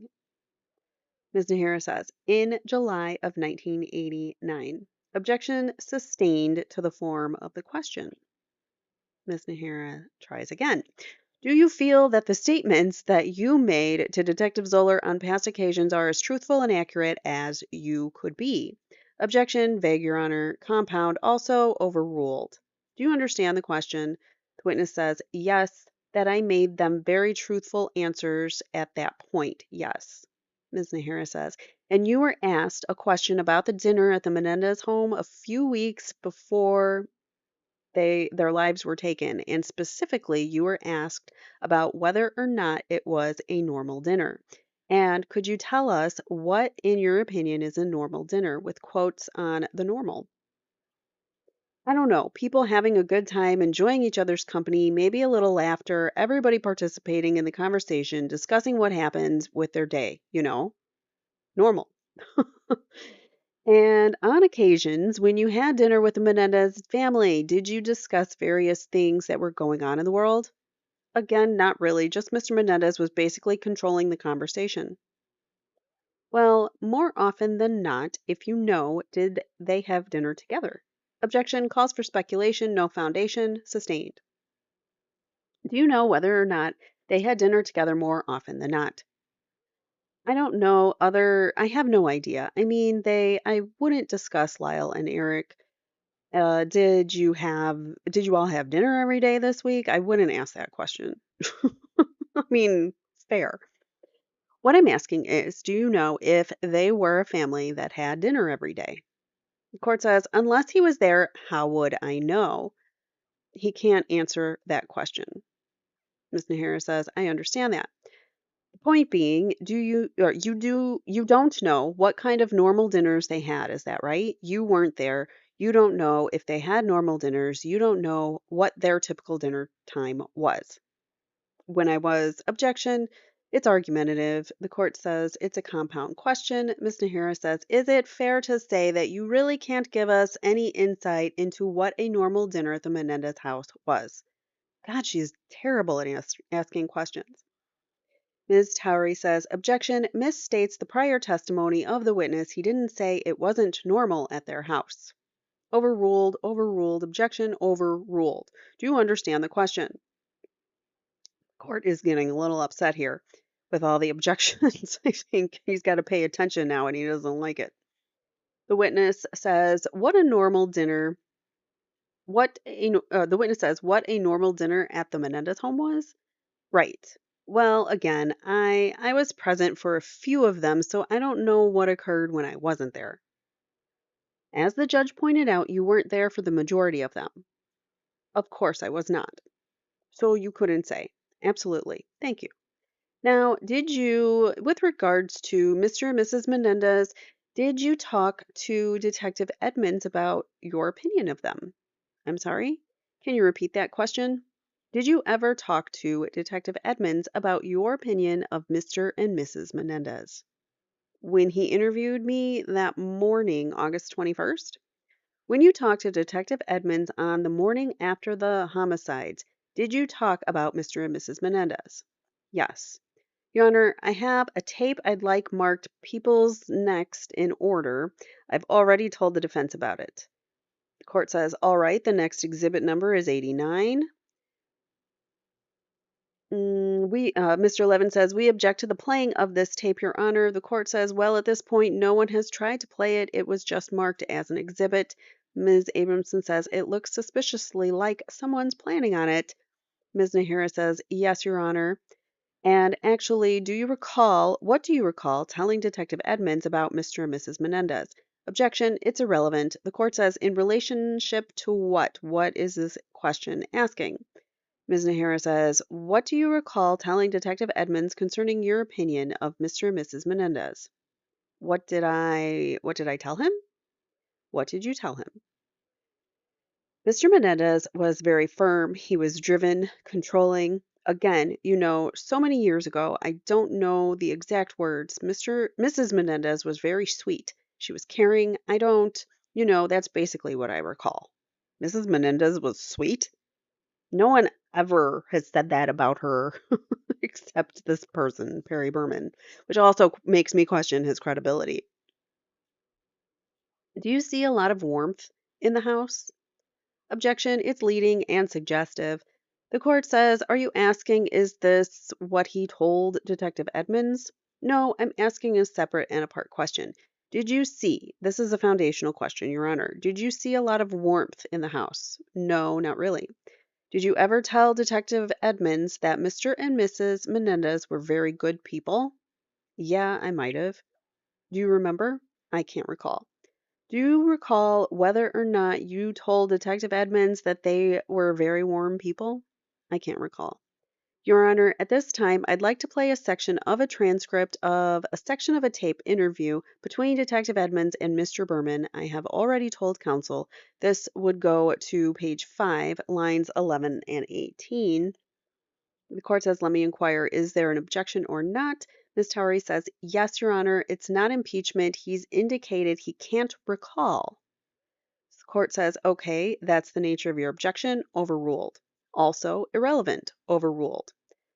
Ms. Nahara says, calling counsel's attention to the transcript of Sergeant Edmonds' interview with Mr. Berman, page 5, lines 11 through 17. Mr. Levin says, just a minute, Ms. Nahara. Ms. Nahara says, now, Mr. Berman, do you recall being asked this question and giving this response? And then the portion of the tape is played. Ms. Nahara says, now, Mr. Berman, does that refresh your memory as to what you told Sergeant Edmonds of the morning of August 21st, 1989? I guess it does. Do you recall telling him that you thought Mr. and Mrs. Menendez were very warm people? Well, Your Honor, I'd have to object. We all have heard what he said. The court says, okay, objection sustained as to the form of the question. Ms. Nahara says, did you feel that Mr. and Mrs. Menendez were very warm people? Towards me, right. Now, Did you have a conversation or you had a conversation with the defendant, Lyle Menendez, the night that his lives were taken? Is that right? I'm sorry? On August 20th, 1989. Right. Okay. And did you ever, when the defendant, Lyle Menendez, called you back that evening after you didn't meet him at the Taste of LA, did you ever describe his demeanor over the phone as enthusiastic? I thought it was more like anxious and persistent. And you're asking me if I use the word enthusiastic. Enthusiastic, I do not recall. Do you recall talking to Detective Edmonds the night or the morning of August 21st, 1989, after Jose and Kitty Menendez after their lives were taken and being asked about the conversation that you had with Lyle Menendez? Yes. And did you tell him that you had a conversation where Lyle Menendez wanted to speak to you that night? Yes. And was this when he called you from the Taste of LA? Yes. Do you recall telling Detective Edmonds that he was very enthusiastic? I do not remember that exact word, but if I said it, then Mr. Harris says, Your Honor, once again, calling court and counsel's attention to the transcript, page 3, lines 14 through 22. Do you recall telling Detective Edmonds that night, starting on line 14? What Lyle said was he wanted to see me. He wanted to speak to me. And I said, you know, could this wait until tomorrow? Or, whatever, get together. He said, I just want to, talk to you this evening. So I said, okay. I said, yeah. And he seemed, very, very enthusiastic. And he just wanted to get together and maybe just talk to me. Do you recall telling that to Sergeant Edmonds? Those exact words? First of all, do you recall those exact words? No. Do you recall words to that effect? Yes. Did you describe him being the defendant, Lyle, as being enthusiastic over the telephone? Enthusiastic, anxious, I don't know. I thought he was more anxious. I mean, I don't know why I would have said enthusiastic. I thought he was more anxious. So he clarifies that on the stand. Again, this is good for the defense, not the prosecution. They're probably like, oh man, why did I call this guy? Sorry, putting my coffee mug down. So yeah, he's not a great witness for the prosecution, in my opinion. So you gave this interview to Edmonds on the 21st, is that right? Yes. And at that time, you were unaware that the defendant, Lyle Menendez, was involved with the homicide of his parents, is that right? That's correct. And you were trying to be as accurate as possible, is that correct? Yes. And is it fair to say that your memory of his demeanor that night would have been more accurate on August 21st, 1989? Yes, I guess it would have been. And would the fact that you're now aware of his involvement in the homicides affect how you would now interpret everything that he said that night? Objection, vague, overruled. Do you understand the question? Yes. What's your answer? That looking back? Yes. In retrospect? Yes. That his demeanor was definitely anxious and persistent. Now, is this new interpretation of his demeanor based on the fact that you're now aware that he was involved with the homicide or the homicides of his parents? Objection, it's argumentative that it's a new interpretation. Rephrase the question, says the court. You are now saying that he seemed anxious before you said he seemed enthusiastic. Is the fact that you are now saying it's anxious colored by the fact that you now are aware that he was involved in the homicides of his parents? Mr. Levin says, going to object to the use of the term colored. It's vague. I don't know the witness understands it.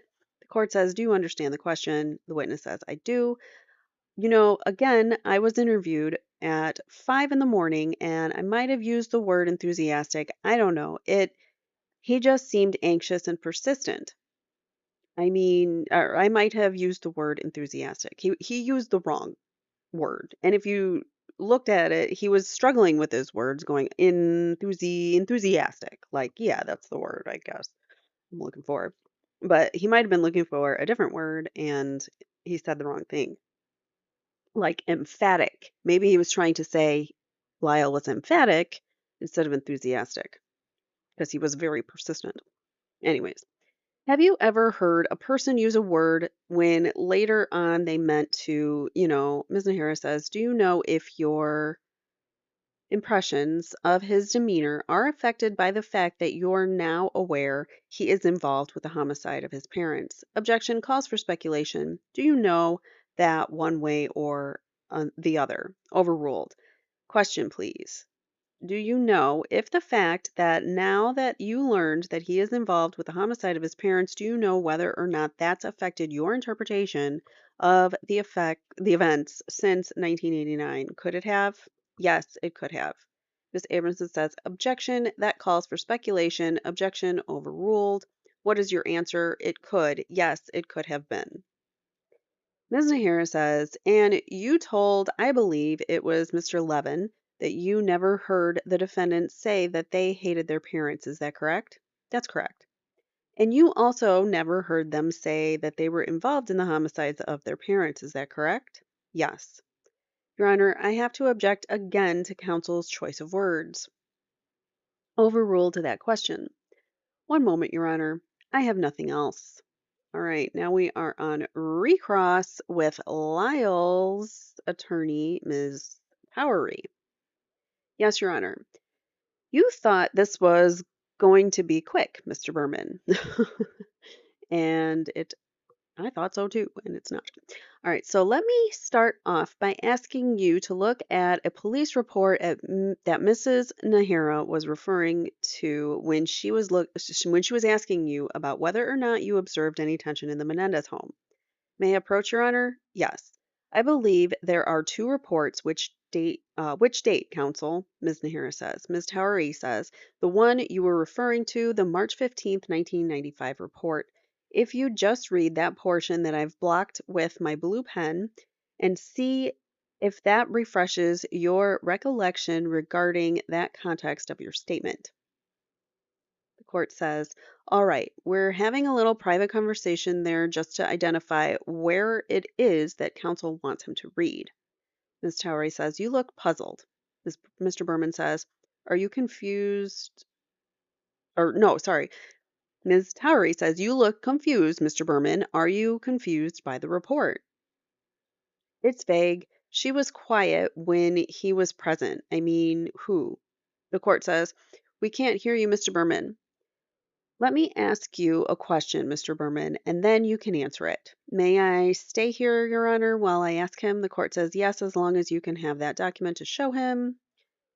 Ms. Towery says, in looking at this portion of the report, which is purports to report your statements to Detective Zoller and the prosecutors, it indicates, blah, blah, blah, I'm getting tongue-tied because I've been reading for so long. It indicates that once, while visiting the Menendez house, Jose's mother was staying with them, does it not? Right, that's correct. And then it goes on to indicate she was quiet when she was present. And then it goes on to say you didn't observe any tension at the Menendez house. Now, were you referring to the time when you were there and Jose's mother was present when you made that comment, if you made it? It might have been that particular evening. All right, so there was a time when you were present at the Menendez home and Mr. Menendez's mother was present, correct? Yes, she was. Do you recognize her in the courtroom here today? Yes. All right, and at that time, you didn't notice any tension when Mrs. Menendez was present, isn't that right? Yes. Now, Ms.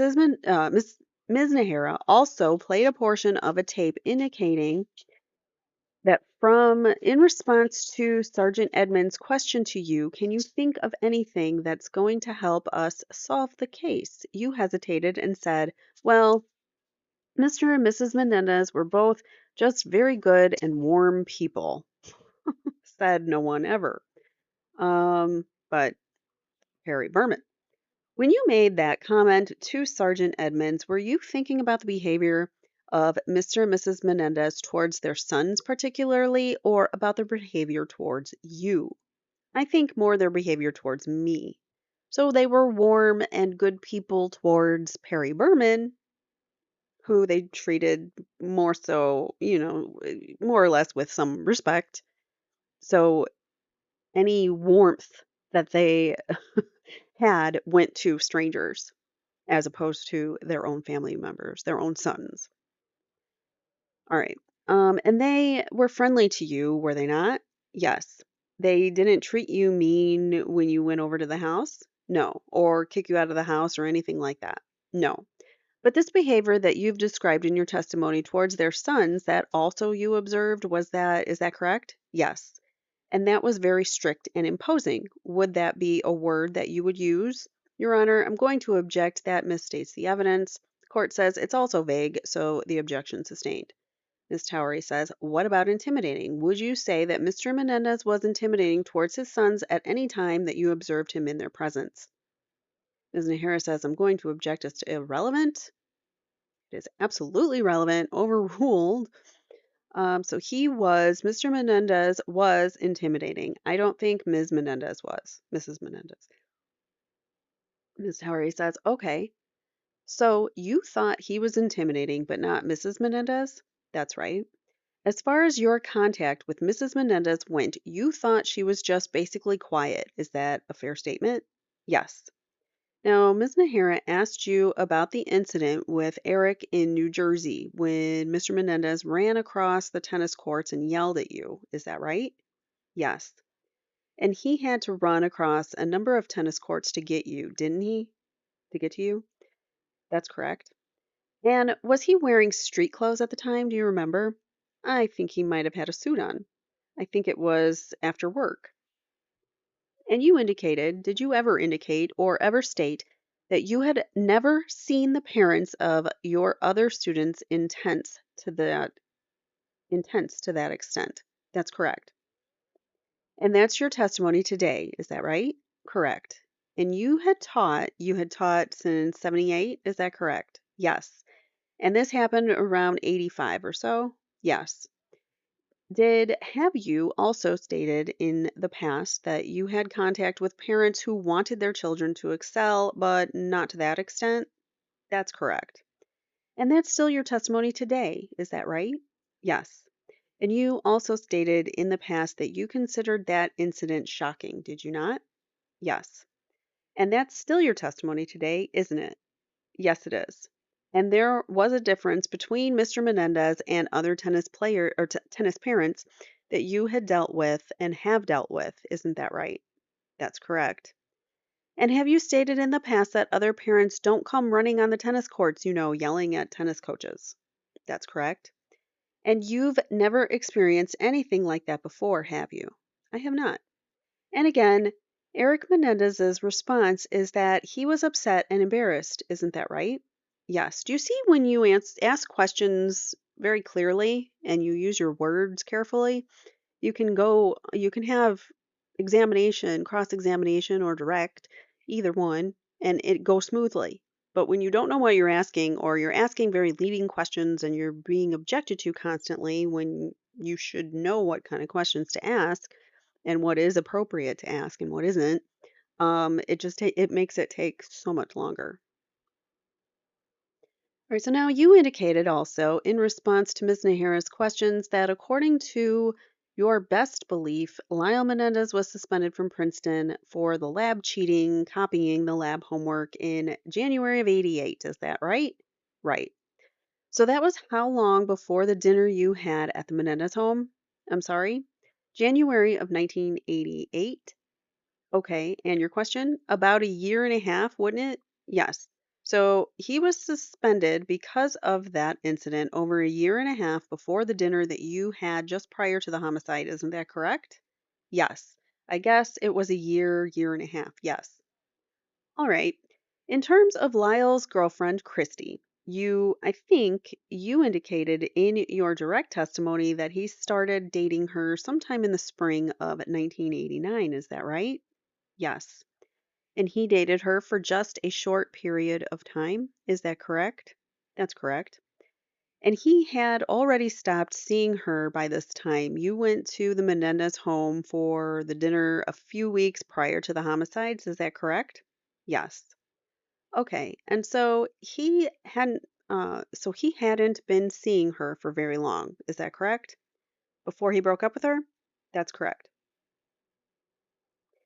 And again, you used the word bitter, that he felt bitter that his father made him stop seeing her. What about resigned? Would you say that's an accurate way to describe how Lyle communicated to you his feelings about it? Bitter, angry, disappointed, frustrated, sad. But he obeyed, didn't he? Yes. And he broke up with her, didn't he? Yes. So even though he had these feelings, he did what his father told him. Isn't that right? That's correct. And as a matter of fact, immediately after he stopped seeing Christy, he started seeing a young woman named Charmaine, didn't he? Yes. She was the Rose Bowl queen or something along those lines. I'm going to object outside the scope of direct. Overruled. Your answer? I'm sorry, the question again? She was the Rose Bowl queen. Rose Parade, yes. And Charmaine was a young woman who Miss Menendez selected for Lyle to go out with, was she not? If you recall, Mrs. Menendez was like she modeled and she was she in a like beauty pageants and things like that. So for Lyle to go for a similar type of woman, that's very telling. He was looking for love in someone that was similar to his mother, because he wasn't getting it from his mom. That's kind of, I mean, you always do kind of go for people who remind you of your parents in some way, or your background and your upbringing. But to me, that scene, I mean, the Rose Parade queen, and she, Mrs. Menendez, was in all these pageants and beauty, trying to be a beauty queen and whatnot. So it's just very telling to me that Lyle was really searching for that motherly affection and love. And Charmaine was a young woman who Mr. Menendez selected for Lyle to go out with, was she not? Yes. And he did that, didn't he? He did what? He started going out with Charmaine because his father told him to. Right. And his father selected that young lady for him to go out with? That's correct. And you also indicated that Mr. Menendez wasn't happy about the trips that Lyle Menendez was taking to come back to see Christy. Is that right? Yes. And Lyle stopped that when he was told to break up with Christy. Isn't that true? Yes. In terms of the credit cards that you said that Lyle Menendez had, he had credit cards that he was able to use. Isn't that right? Yes. And he had access to money prior to the homicides, correct? Objection calls for speculation from this witness. Rephrase the question, says the court. You saw him use those credit cards to buy things, didn't you? On occasion. And he never complained to you that he didn't have enough money to buy things, did he? I don't believe so. And you were also asked about whether or not you knew what a normal dinner was at the Menendez house. Do you remember those questions? When? Today? Yes, just a few minutes ago, Ms. Nahara asked you. Although perhaps you wouldn't know what occurred at dinners when you were not present, you do know what occurred at dinners when you were present, don't you? Yes. And you have a recollection of what occurred, don't you? Yes. And you've told us that recollection today. Yes. Isn't that right? Yes. Now, in terms of your testimony about what word you used to describe Lyle Menendez's voice when he called you from the Taste of LA, do you have any idea why it would make any difference why you use a particular term to describe his voice? Ms. Nahara says, I'm going to object as to vague. The court says, do you understand that question? Make any difference to whom? Ms. Towery said, why it would make any difference to us, why we're asking that question. The court says that's irrelevant. Ms. Towery says, you indicated in response to Ms. Nahara's questions that you might have, in looking back now, that you know or believe that Lyle and Erik took the lives of their parents, that you might use a different term. Do you remember that? Yes. You testified at the grand jury proceeding in this case, didn't you? Yes. And at that time, you did not know whether or not Lyle Menendez or not did not have a belief as to whether or not Lyle Menendez took the lives of his parents. Isn't that correct? Have a belief? I'm sorry, repeat that question. Grand jury, not the trial, but the grand jury proceeding. At the time, you didn't know that Lyle Menendez and Erik Menendez took the lives of their parents. Isn't that correct? Well, they were arrested. They've been arrested. They've been arrested and charged. Charged, right. And didn't you use the term anxious to describe Lyle Menendez's voice when you testified at the grand jury? I believe it was, yes. And again, as you sit here today, you've told us a number of different terms to describe the what you perceive to be the tone and demeanor, if a voice can have demeanor, of Lyle Menendez when he called you from the LA Civic Center. Is that right? Yes. And as you sit here today, can you describe that with just a single term, or is it better to use the string of terms that you've used in your testimony? String of terms. And those terms are anxious, jumpy, persistent. Yes, persistent. Okay. May I have just a moment, Your Honor? I think that was a really good cross examination. The court says yes. Towery says, thank you very much. I have nothing further, Your Honor. Mr. Levin says, can I have a moment? Attorneys Levin and Abramson confer. Mr. Levin says, nothing further, Your Honor. So no more cross-examination by Erik's attorney, sorry.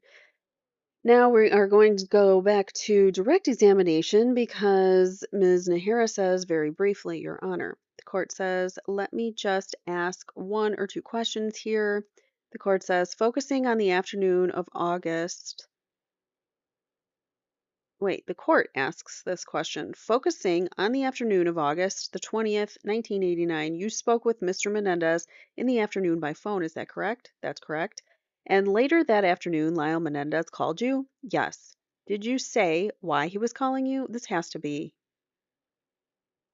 Ms. Nahara asking these questions. I don't know why the court would be asking all these questions. And later that afternoon, Lyle Menendez called you? Yes. Did he say why he was calling you? To get together that evening. Did he say why? Did he say anything about having spoken to his father before calling you about your call to the father? He didn't. I don't believe he mentioned it. Did you mention it in any way that you had spoken to the father earlier before Lyle Menendez called you? I don't believe it came up.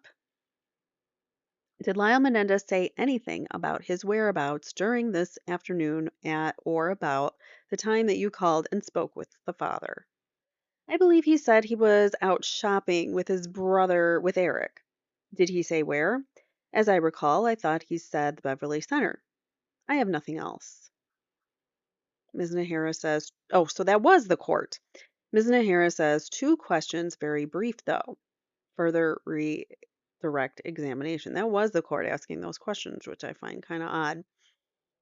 Out of nowhere. All right, so Ms. Nahara says, hearkening back to that incident in New Jersey. Ms. Abramson says, given the thrust of the court's questions, I think the defense should be given a right to recross on those questions first. The court says first she can go on other subjects, and I'll let you come back to this one. So we're going to have some recross from Erik. All right, so by Ms. Nahara. Calling your attention back to the incident on the tennis court in New Jersey, did you testify to that incident on a previous date? Do you recall testifying about that incident on a previous date? Yes. And at that time, do you recall describing Mr. Menendez's behavior as being borderline? Objection, vague, and she hasn't identified at what time he spoke about this incident. Sustained. Do you recall testifying at the trial of this matter? Yes. And do you recall at that time when you were called to testify being asked questions about the incident in New Jersey? Yes. And do you recall describing the incident in New Jersey at that time? Yes. And as you sit there, do you recall whether or not you described the incident at that time in part as being borderline? Objection, Your Honor. May we have a page and line designation? Sustained. That is, Ms. Nahara says, this is foundational. Okay. The court says, unless it's there, Mr. Levin says, Counsel, would you direct me to the page and line, please? Ms. Nahara says, okay, I'm on page 7591, lines 1 and 2. Question is, do you recall? Mr. Levin says, I've read it, Your Honor. The court says, we have a couple of requests for a break here, so we'll take a recess until 20 minutes after 3. A recess is taken. The court says, everybody's back now. And we have the jury. We'll have the jury come out. The jury comes out. Then a juror starts choking, and for some reason there's laughter, a brief pause. I don't know. Just reading what is on the page. The court says everybody is back and will resume with a further redirect. Ms. Nahara says, thank you, Your Honor. Do you recall testifying in the first trial of the matter when you were discussing the behavior that you saw on the tennis court, which you described as shocking behavior, to go on and describe it as, but I feel it was borderline, being a little too demanding of a parent, a little bit too demanding, probably demeaning too. Do you recall making this statement? What? The first trial? Yes. I don't recall. You don't recall making that statement? I don't recall making that statement. I might have made that statement, but and what do you take the term borderline to mean? Objection, Your Honor. If he doesn't recall it, it's irrelevant. Sustained. Now, I have a copy of your transcript from the first hearing, and would it refresh your recollection to read what you testified to with regards to that incident in the first trial? Yes. Ms. Nahara says, okay, if I may, calling the court and counsel's attention to the previously, described pages. Ms. Abramson says pages. Ms. Nahara says page 75. I guess it starts on 7590, the page before, and goes to 7591. Mr. Levin says, no objection if you want to read the question and answers from page. The court says he's just going to look at it himself at this point. Just to refresh his recollection, Mr. Levin says, as long as it's in context, Your Honor. Ms. Nahara says, this would include the question and his answers. I believe they end at 7591 at line 6, and they begin at line 18. Actually, I'm sorry, they begin at line 17, so it starts right there. The witness says, okay. Ms. Nahara says, now, having read that transcript from the first time you testified, do you recall describing Mr. Menendez's behavior as borderline, a little too demanding for a parent? Yes. Is that similar to a series of questions you were asked here about that incident? Yes. What did you mean by borderline when you described it as being borderline, too demanding of a parent? That he went too far, that he didn't really, it's not really his place to run on a tennis court and tell a tennis coach how to instruct his son. And that was your opinion at the time, is that correct? Yes. And when you described it, though, you described it as being borderline. You describe it as borderline, being a little too demanding of a parent, is that right? Objection asked and answered. Overruled. Do you need me to ask or re-ask the question? The witness says yes. Oh my God, this witness is so stupid. When you described your impression of the behavior, they were borderline. Just reading what's on the page. Being a little too demanding of a parent, is that right? Yes. And when you use the word borderline, well, why did you use the word borderline? I don't know. It's funny. It's quite interesting that I actually said that, where it's describing his character or demeanor that day. I just think it was unnecessary for him to do that, to run on the tennis court. When you use the term borderline, doesn't that mean it doesn't quite go over the line? It's merely borderline? Objection, it's leading. Sustained. Did you ever use the phrase over the line? Objection, irrelevant. Do you have some reference in the interview? Asks the court. And Ms. Nahara says, no, Your Honor, I'm just asking. Objection, sustained. Ms. Nahara says, in your mind, when someone goes over the line, is that exhibiting more serious behavior than just borderline? Ms. Towery says, objection, irrelevant. Court says, do you have any more definition of what you meant by the word In quoting here, over the line or borderline, rather. Borderline. Borderline. Is that a word you normally use? The witness says, borderline? Actually, no, I don't use it that often. I just think he went too far. As far as I've never had a parent come running on the tennis court and yelling at me and didn't like the way I was coaching his son. Ms. Nahara says, you've never had a parent do that, but have you seen parents do that? No. Mr. Levin says, objection irrelevant. Ms. Towery says, objection irrelevant. Mr. Levin says, withdraw it. The court says, objection sustained. The answer is stricken. Now, with regards to Mrs. Menendez, Kitty Menendez, you knew her, is that correct? Yes. And was she a sweet woman? Yes. How? Okay, I don't know. Maybe she was just really quiet when strangers were around.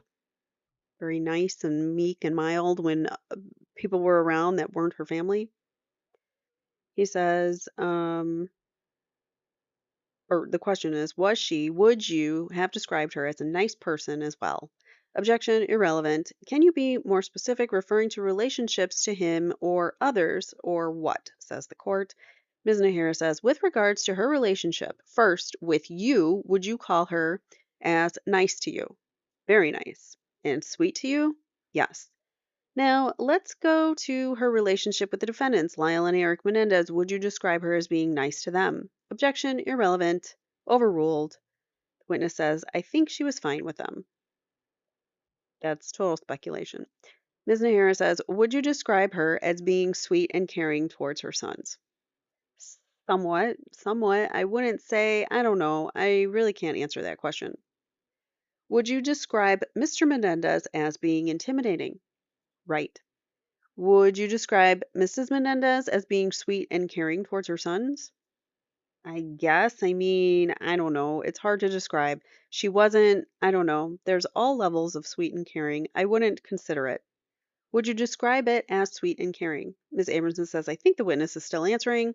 The court says Mr. Levin is counsel for this questioning. So he's saying, Ms. Abramson, you need to stop objecting because Mr. Levin is the one that's doing the questioning, so he needs to be objecting. It's usually how it goes. Mr. Levin says, Your Honor, he did not finish his answer and he was trying to. The court says, had you finished your answer, do you remember the question? The witness says, yes, I do remember the question, if she was sweet and caring. I wouldn't say that she was extremely sweet and caring to her children. Again, this is beneficial to the defense. Ms. Nahara continues, fair to say that you never noticed any tension between Mrs. Menendez, Kitty Menendez, and her sons? Yes, I would say that, yes. That you never noticed any tension between them? Yes, that's correct, right? And with regards to them being sweet and caring, with her being sweet and caring, did you describe her that way on March 15th, 1995? Is that correct? That she was sweet and caring towards who? Towards the defendants, Lyle and Menendez. I might have. Would it refresh your memory to see a report? Your Honor, once again, directing court and counsel to the report dated March 15th, 1995, and specifically the page marked 1347, the last three sentences. The witness reads it. Ms. Nahara says, and actually the next page, the first 3 pages. The witness continues reading. Ms. Nahara says, did you have a chance to read that? Yes. And does that refresh your memory as to what you stated concerning Mrs. Menendez? Yes. And was Mrs. Menendez sweet and caring towards her sons? Yes. Did you describe her as being a sweet person? Yes. Did you describe her that way more than once? In other words, repeatedly? At what time? During that interview? Yes. And did you state that she always had a nice tone in her voice? Yes. And did you always describe her? Ms. Nahara says, okay, I think that's it. Nothing further. She just stopped in the middle of her question. The court says, any further cross-examination? Ms. Towery says, just a couple of questions. So we're going to have some more recross from Lyle's attorney first. Mr. Berman, In terms of your impression of the relationship between Mrs. Kitty Menendez, and her sons, your impression was based upon the times that you saw her with them. Is that right? Yes. And when you knew the family in New Jersey, did you see Kitty Menendez with her sons periodically? Yes. Would you say that was often or infrequently? I'm talking about New Jersey. Once or twice a week at the tennis court, I think they were coming over. And that's when she was taking Erik to his tennis lessons? Right. And picking him up? When you would see her once a week at the tennis club in New Jersey, she would be friendly and seem sweet? Yes. Other than that, in New Jersey, did you have any other contact with Ms. Menendez? No. You didn't go to their home for dinner at that time? No. And then in California, your contact with Mrs. Menendez was when you would be at the Menendez home. Is that right? Yes. Again, when you were present at the Menendez home for dinner, let me strike that. Other than your visits to the Menendez home for dinner, did you have other contacts with Mrs. Menendez when she was around her sons to see her interactions with her sons? Other than dinner? Right. I really don't believe so. So his only interactions with Mrs. Menendez, so for him to call her sweet, he's only interacted with her on occasion at the club when she would drop Erik off or pick him up, and because she would leave him there, and then just brief interactions with Perry at that time, and then and then at the Menendez home in California after the coaching was already done, he was not coaching Erik anymore, and he was now just a friend of Lyle's, where he would come to dinner. Mostly, your contact with Mrs. Menendez and her sons at the same time was at the dinners that you attended. Is that right? Yes. That's the basis for your impression that you testified about that she was sweet and caring. Is that correct? Yes. So you don't know what her relationship was with her sons at times when you were not present. That's correct.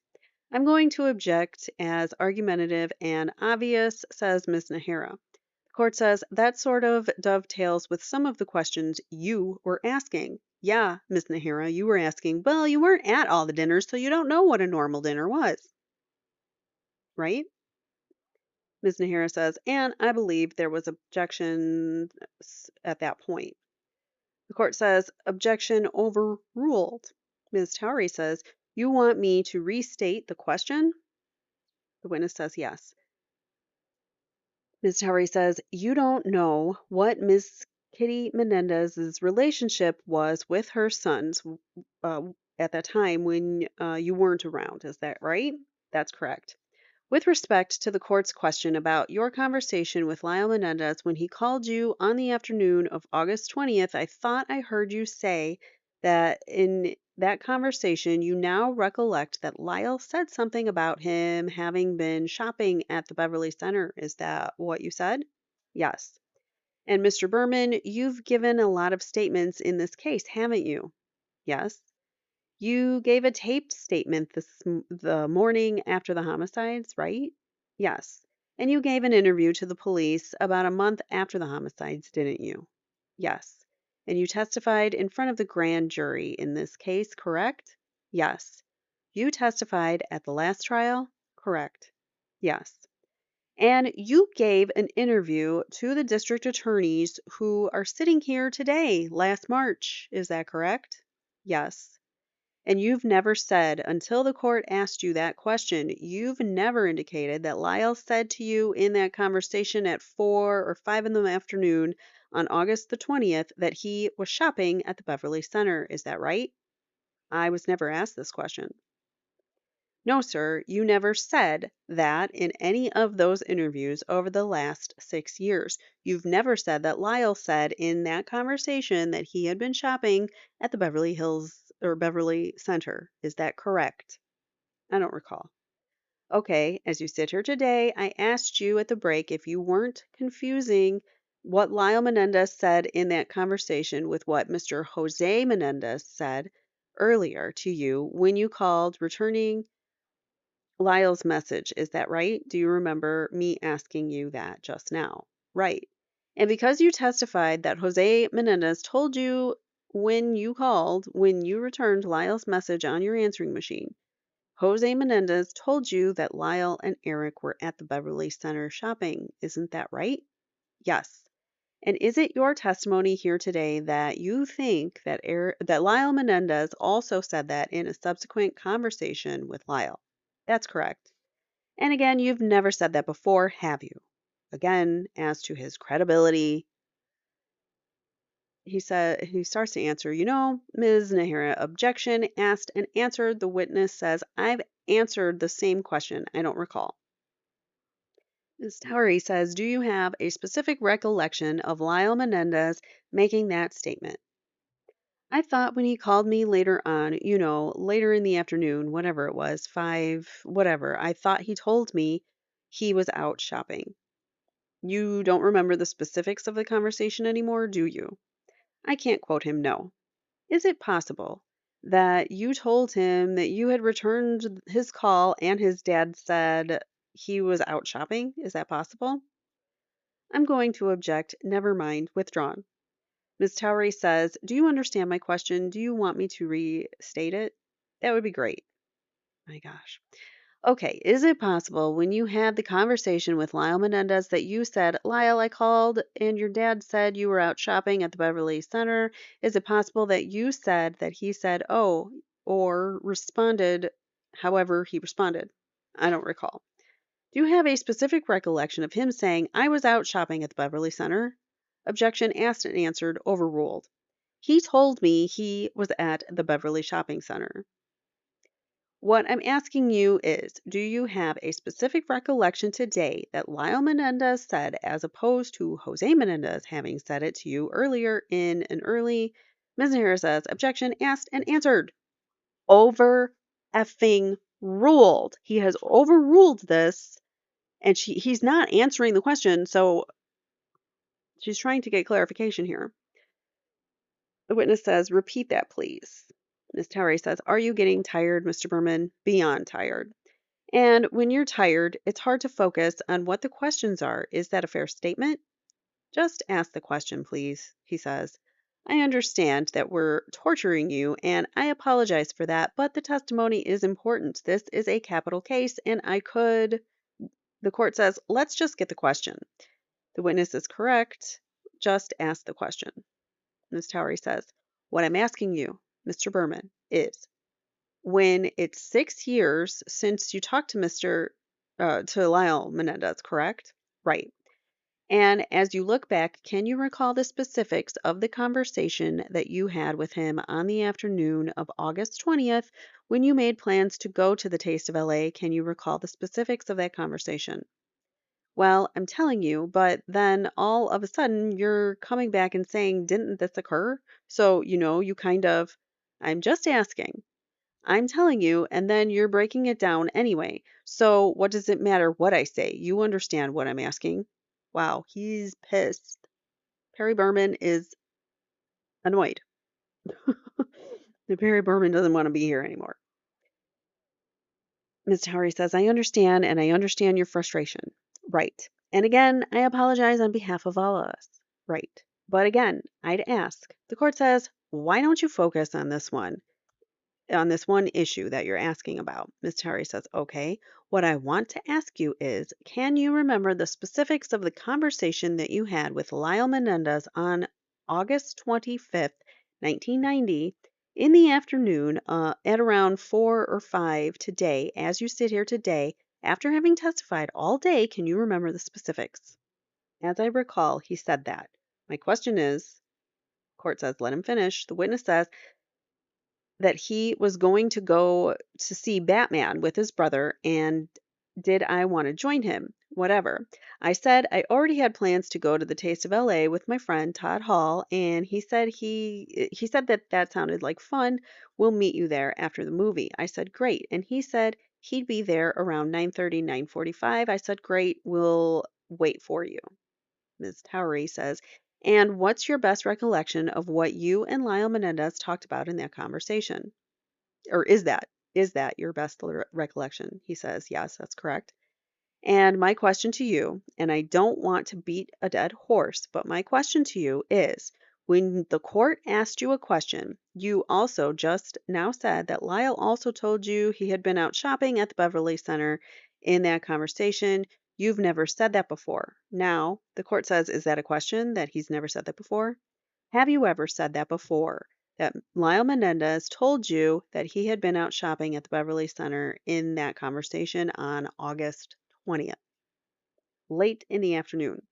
Right. Have you ever said that before? Have I ever said that before? Yes. When? Oh my God. I am getting so frustrated with him. He cannot follow simple questioning. This is ridiculous. I promise you guys, we are almost done. We are almost done here. I can't. Like, I'm so ready to be done with him because this is ridiculous the way that he can't answer a gosh darn simple question. He says, when at any of those interviews that I just mentioned to you, mentioned by the police and the DAs and your testimony. I don't recall. I mean, I thought I might have, but now you're telling me I never did, so I didn't. If I told you that you had never said that before, is it possible that you are confusing your conversation with Lyle Menendez in the afternoon with your earlier conversation with Jose Menendez when you returned Lyle's call in which you testified that Lyle Menendez told you that Lyle and Erik were out shopping at the Beverly Hills Center? Is it possible that you have confused your conversation with Lyle and that earlier conversation? I don't know. I might have. I don't know. Ms. Towery says, thank you. I have nothing further. Yikes. The court says anything else. Mr. Levin, they are not going to question Mr. Berman. Probably figured that was pretty good for them and why, stop beating a dead horse. Just let it go. So Mr. Levin says, no questions. Ms. Nahara says, one last question. Ms. Abramson says, 1 second. Mr. Levin says, I'm sorry, Your Honor, I have something. So the court says, okay. Further recross examination by Mr. Levin or Erik's attorney says, I'm sorry, but I just don't want to leave the jury with the impression that maybe is not entirely in context. This statement about borderline, I would like to read you some questions and answers and ask you if you recall that to be your testimony from the prior trial. Only, actually, you only have to sit there. Mr. Levin says, Your Honor, I'd like to read from page 7590, line 8 to 7591, line 6. Question. You told us about an incident with Erik Menendez in which his father interfered in the teaching that you were doing.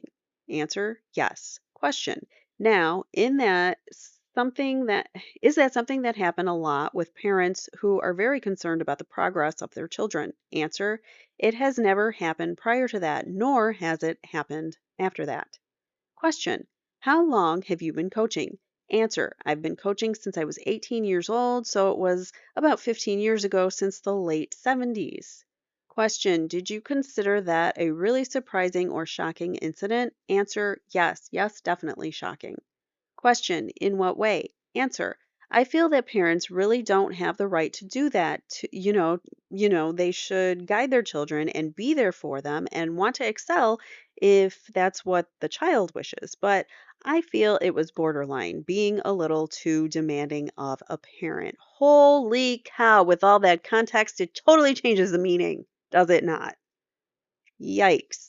I mean, wow. Question. Okay, you must have encountered other very involved tennis parents in your career. Is that true? Answer. Yes, that's correct. Is that your testimony concerning the borderline? Yes. Word. Is that correct? Yes. And it accurately reflects your recall of that incident? Yes. Mr. Levin says, I have nothing further. The court says, okay, any further redirect? Ms. Nahara says, yes, Your Honor, we have further redirect examination by Ms. Nahara. Sir, you told us Sir, you told Ms. Towery it was possible that you got the conversations mixed up. However, as you sat there and as you answered the judge's questions, is your best recollection that it was the defendant, Lyle Menendez, who told you he was going to the Beverly Shopping Center that day? Yes, I believe so. Ms. Nahara says, thank you. I have nothing further. The court says, anything else? The defense says, nothing. Oh, okay. They talk, they confer, and then Ms. Towery says, could we have a moment, Your Honor? The court says, sure. Ms. Towery says, Your Honor, because we're unable to prove a negative, I'm so sorry to have to ask this, but I think we have to ask the witness to review his testimony before the grand jury, as well as the prior trial, in order to respond to the question as to whether or not he's ever made that statement before. The court says, first, we'll ask counsel to review all that and see if he can come with some sort of agreement. Ms. Towery says, I just requested that. The court says, I understand that, but we'll do that again. Anything further as of this witness at this point? So they're basically saying they want to make sure that Perry Berman didn't make any mention of Lyle having said that before. They want to make sure that it's not a misstatement of the facts. So they're going to check on that. Anything further at this point, Ms. Abramson says, we ask that he remain. The court says, you're excused subject to being recalled. Okay, the witness says, yeah. The court says, go out and hit some tennis balls now. Okay. And then the next witness that we are going to hear from is going to be Sergeant Edmonds, but we are going to stop here and I will see you guys on Thursday of this week to continue testimony. We will go on with Sergeant Edmonds. You guys wanted his testimony. He is the one that I believe he arrived at the scene or was early on at the scene, and he did the interviewing of the brothers the night of the incident. And we also know that he interviewed Perry Berman. So we will see what he has to say. So far, I mean, it was so very frustrating to listen to this testimony with Perry Berman, but it was jaw-dropping and eye-opening at the same time because it's like my new catchphrase. I don't know, jaw-dropping and eye-opening at the same time because it helped the defense so much. And the points that I think the prosecution were trying to make really fell flat. So, in my opinion, and I thought that in the first trial too, I didn't think that Perry Berman was very damaging for the defendants. But why they chose to call him, I don't know. I guess because he's honest and will tell you what he thinks. He'll just flat out say he was borderline, not a good parent. I don't know. I guess the only good things that he said for the prosecution, I guess, would be that Jose and Kitty were warm and that Kitty was nice and all that. So those were really the only things that I think really helped the prosecution in any way, but I think they were negated by um, cross-examination. So what did you guys think of Perry Berman's testimony? It was quite interesting, in my opinion, and I wonder if he's going to be called again. That would be quite something. Let me know in the comments below what you guys think, and I will see you guys on Thursday with Detective Sergeant Thomas, or maybe he's not a detective, Sergeant Thomas Edmonds, who is from the Beverly Hills PD and talking about Erik and Lyle the night of the homicides when he went to respond to the scene. I will see you guys then. Take care and have a great day. Bye now.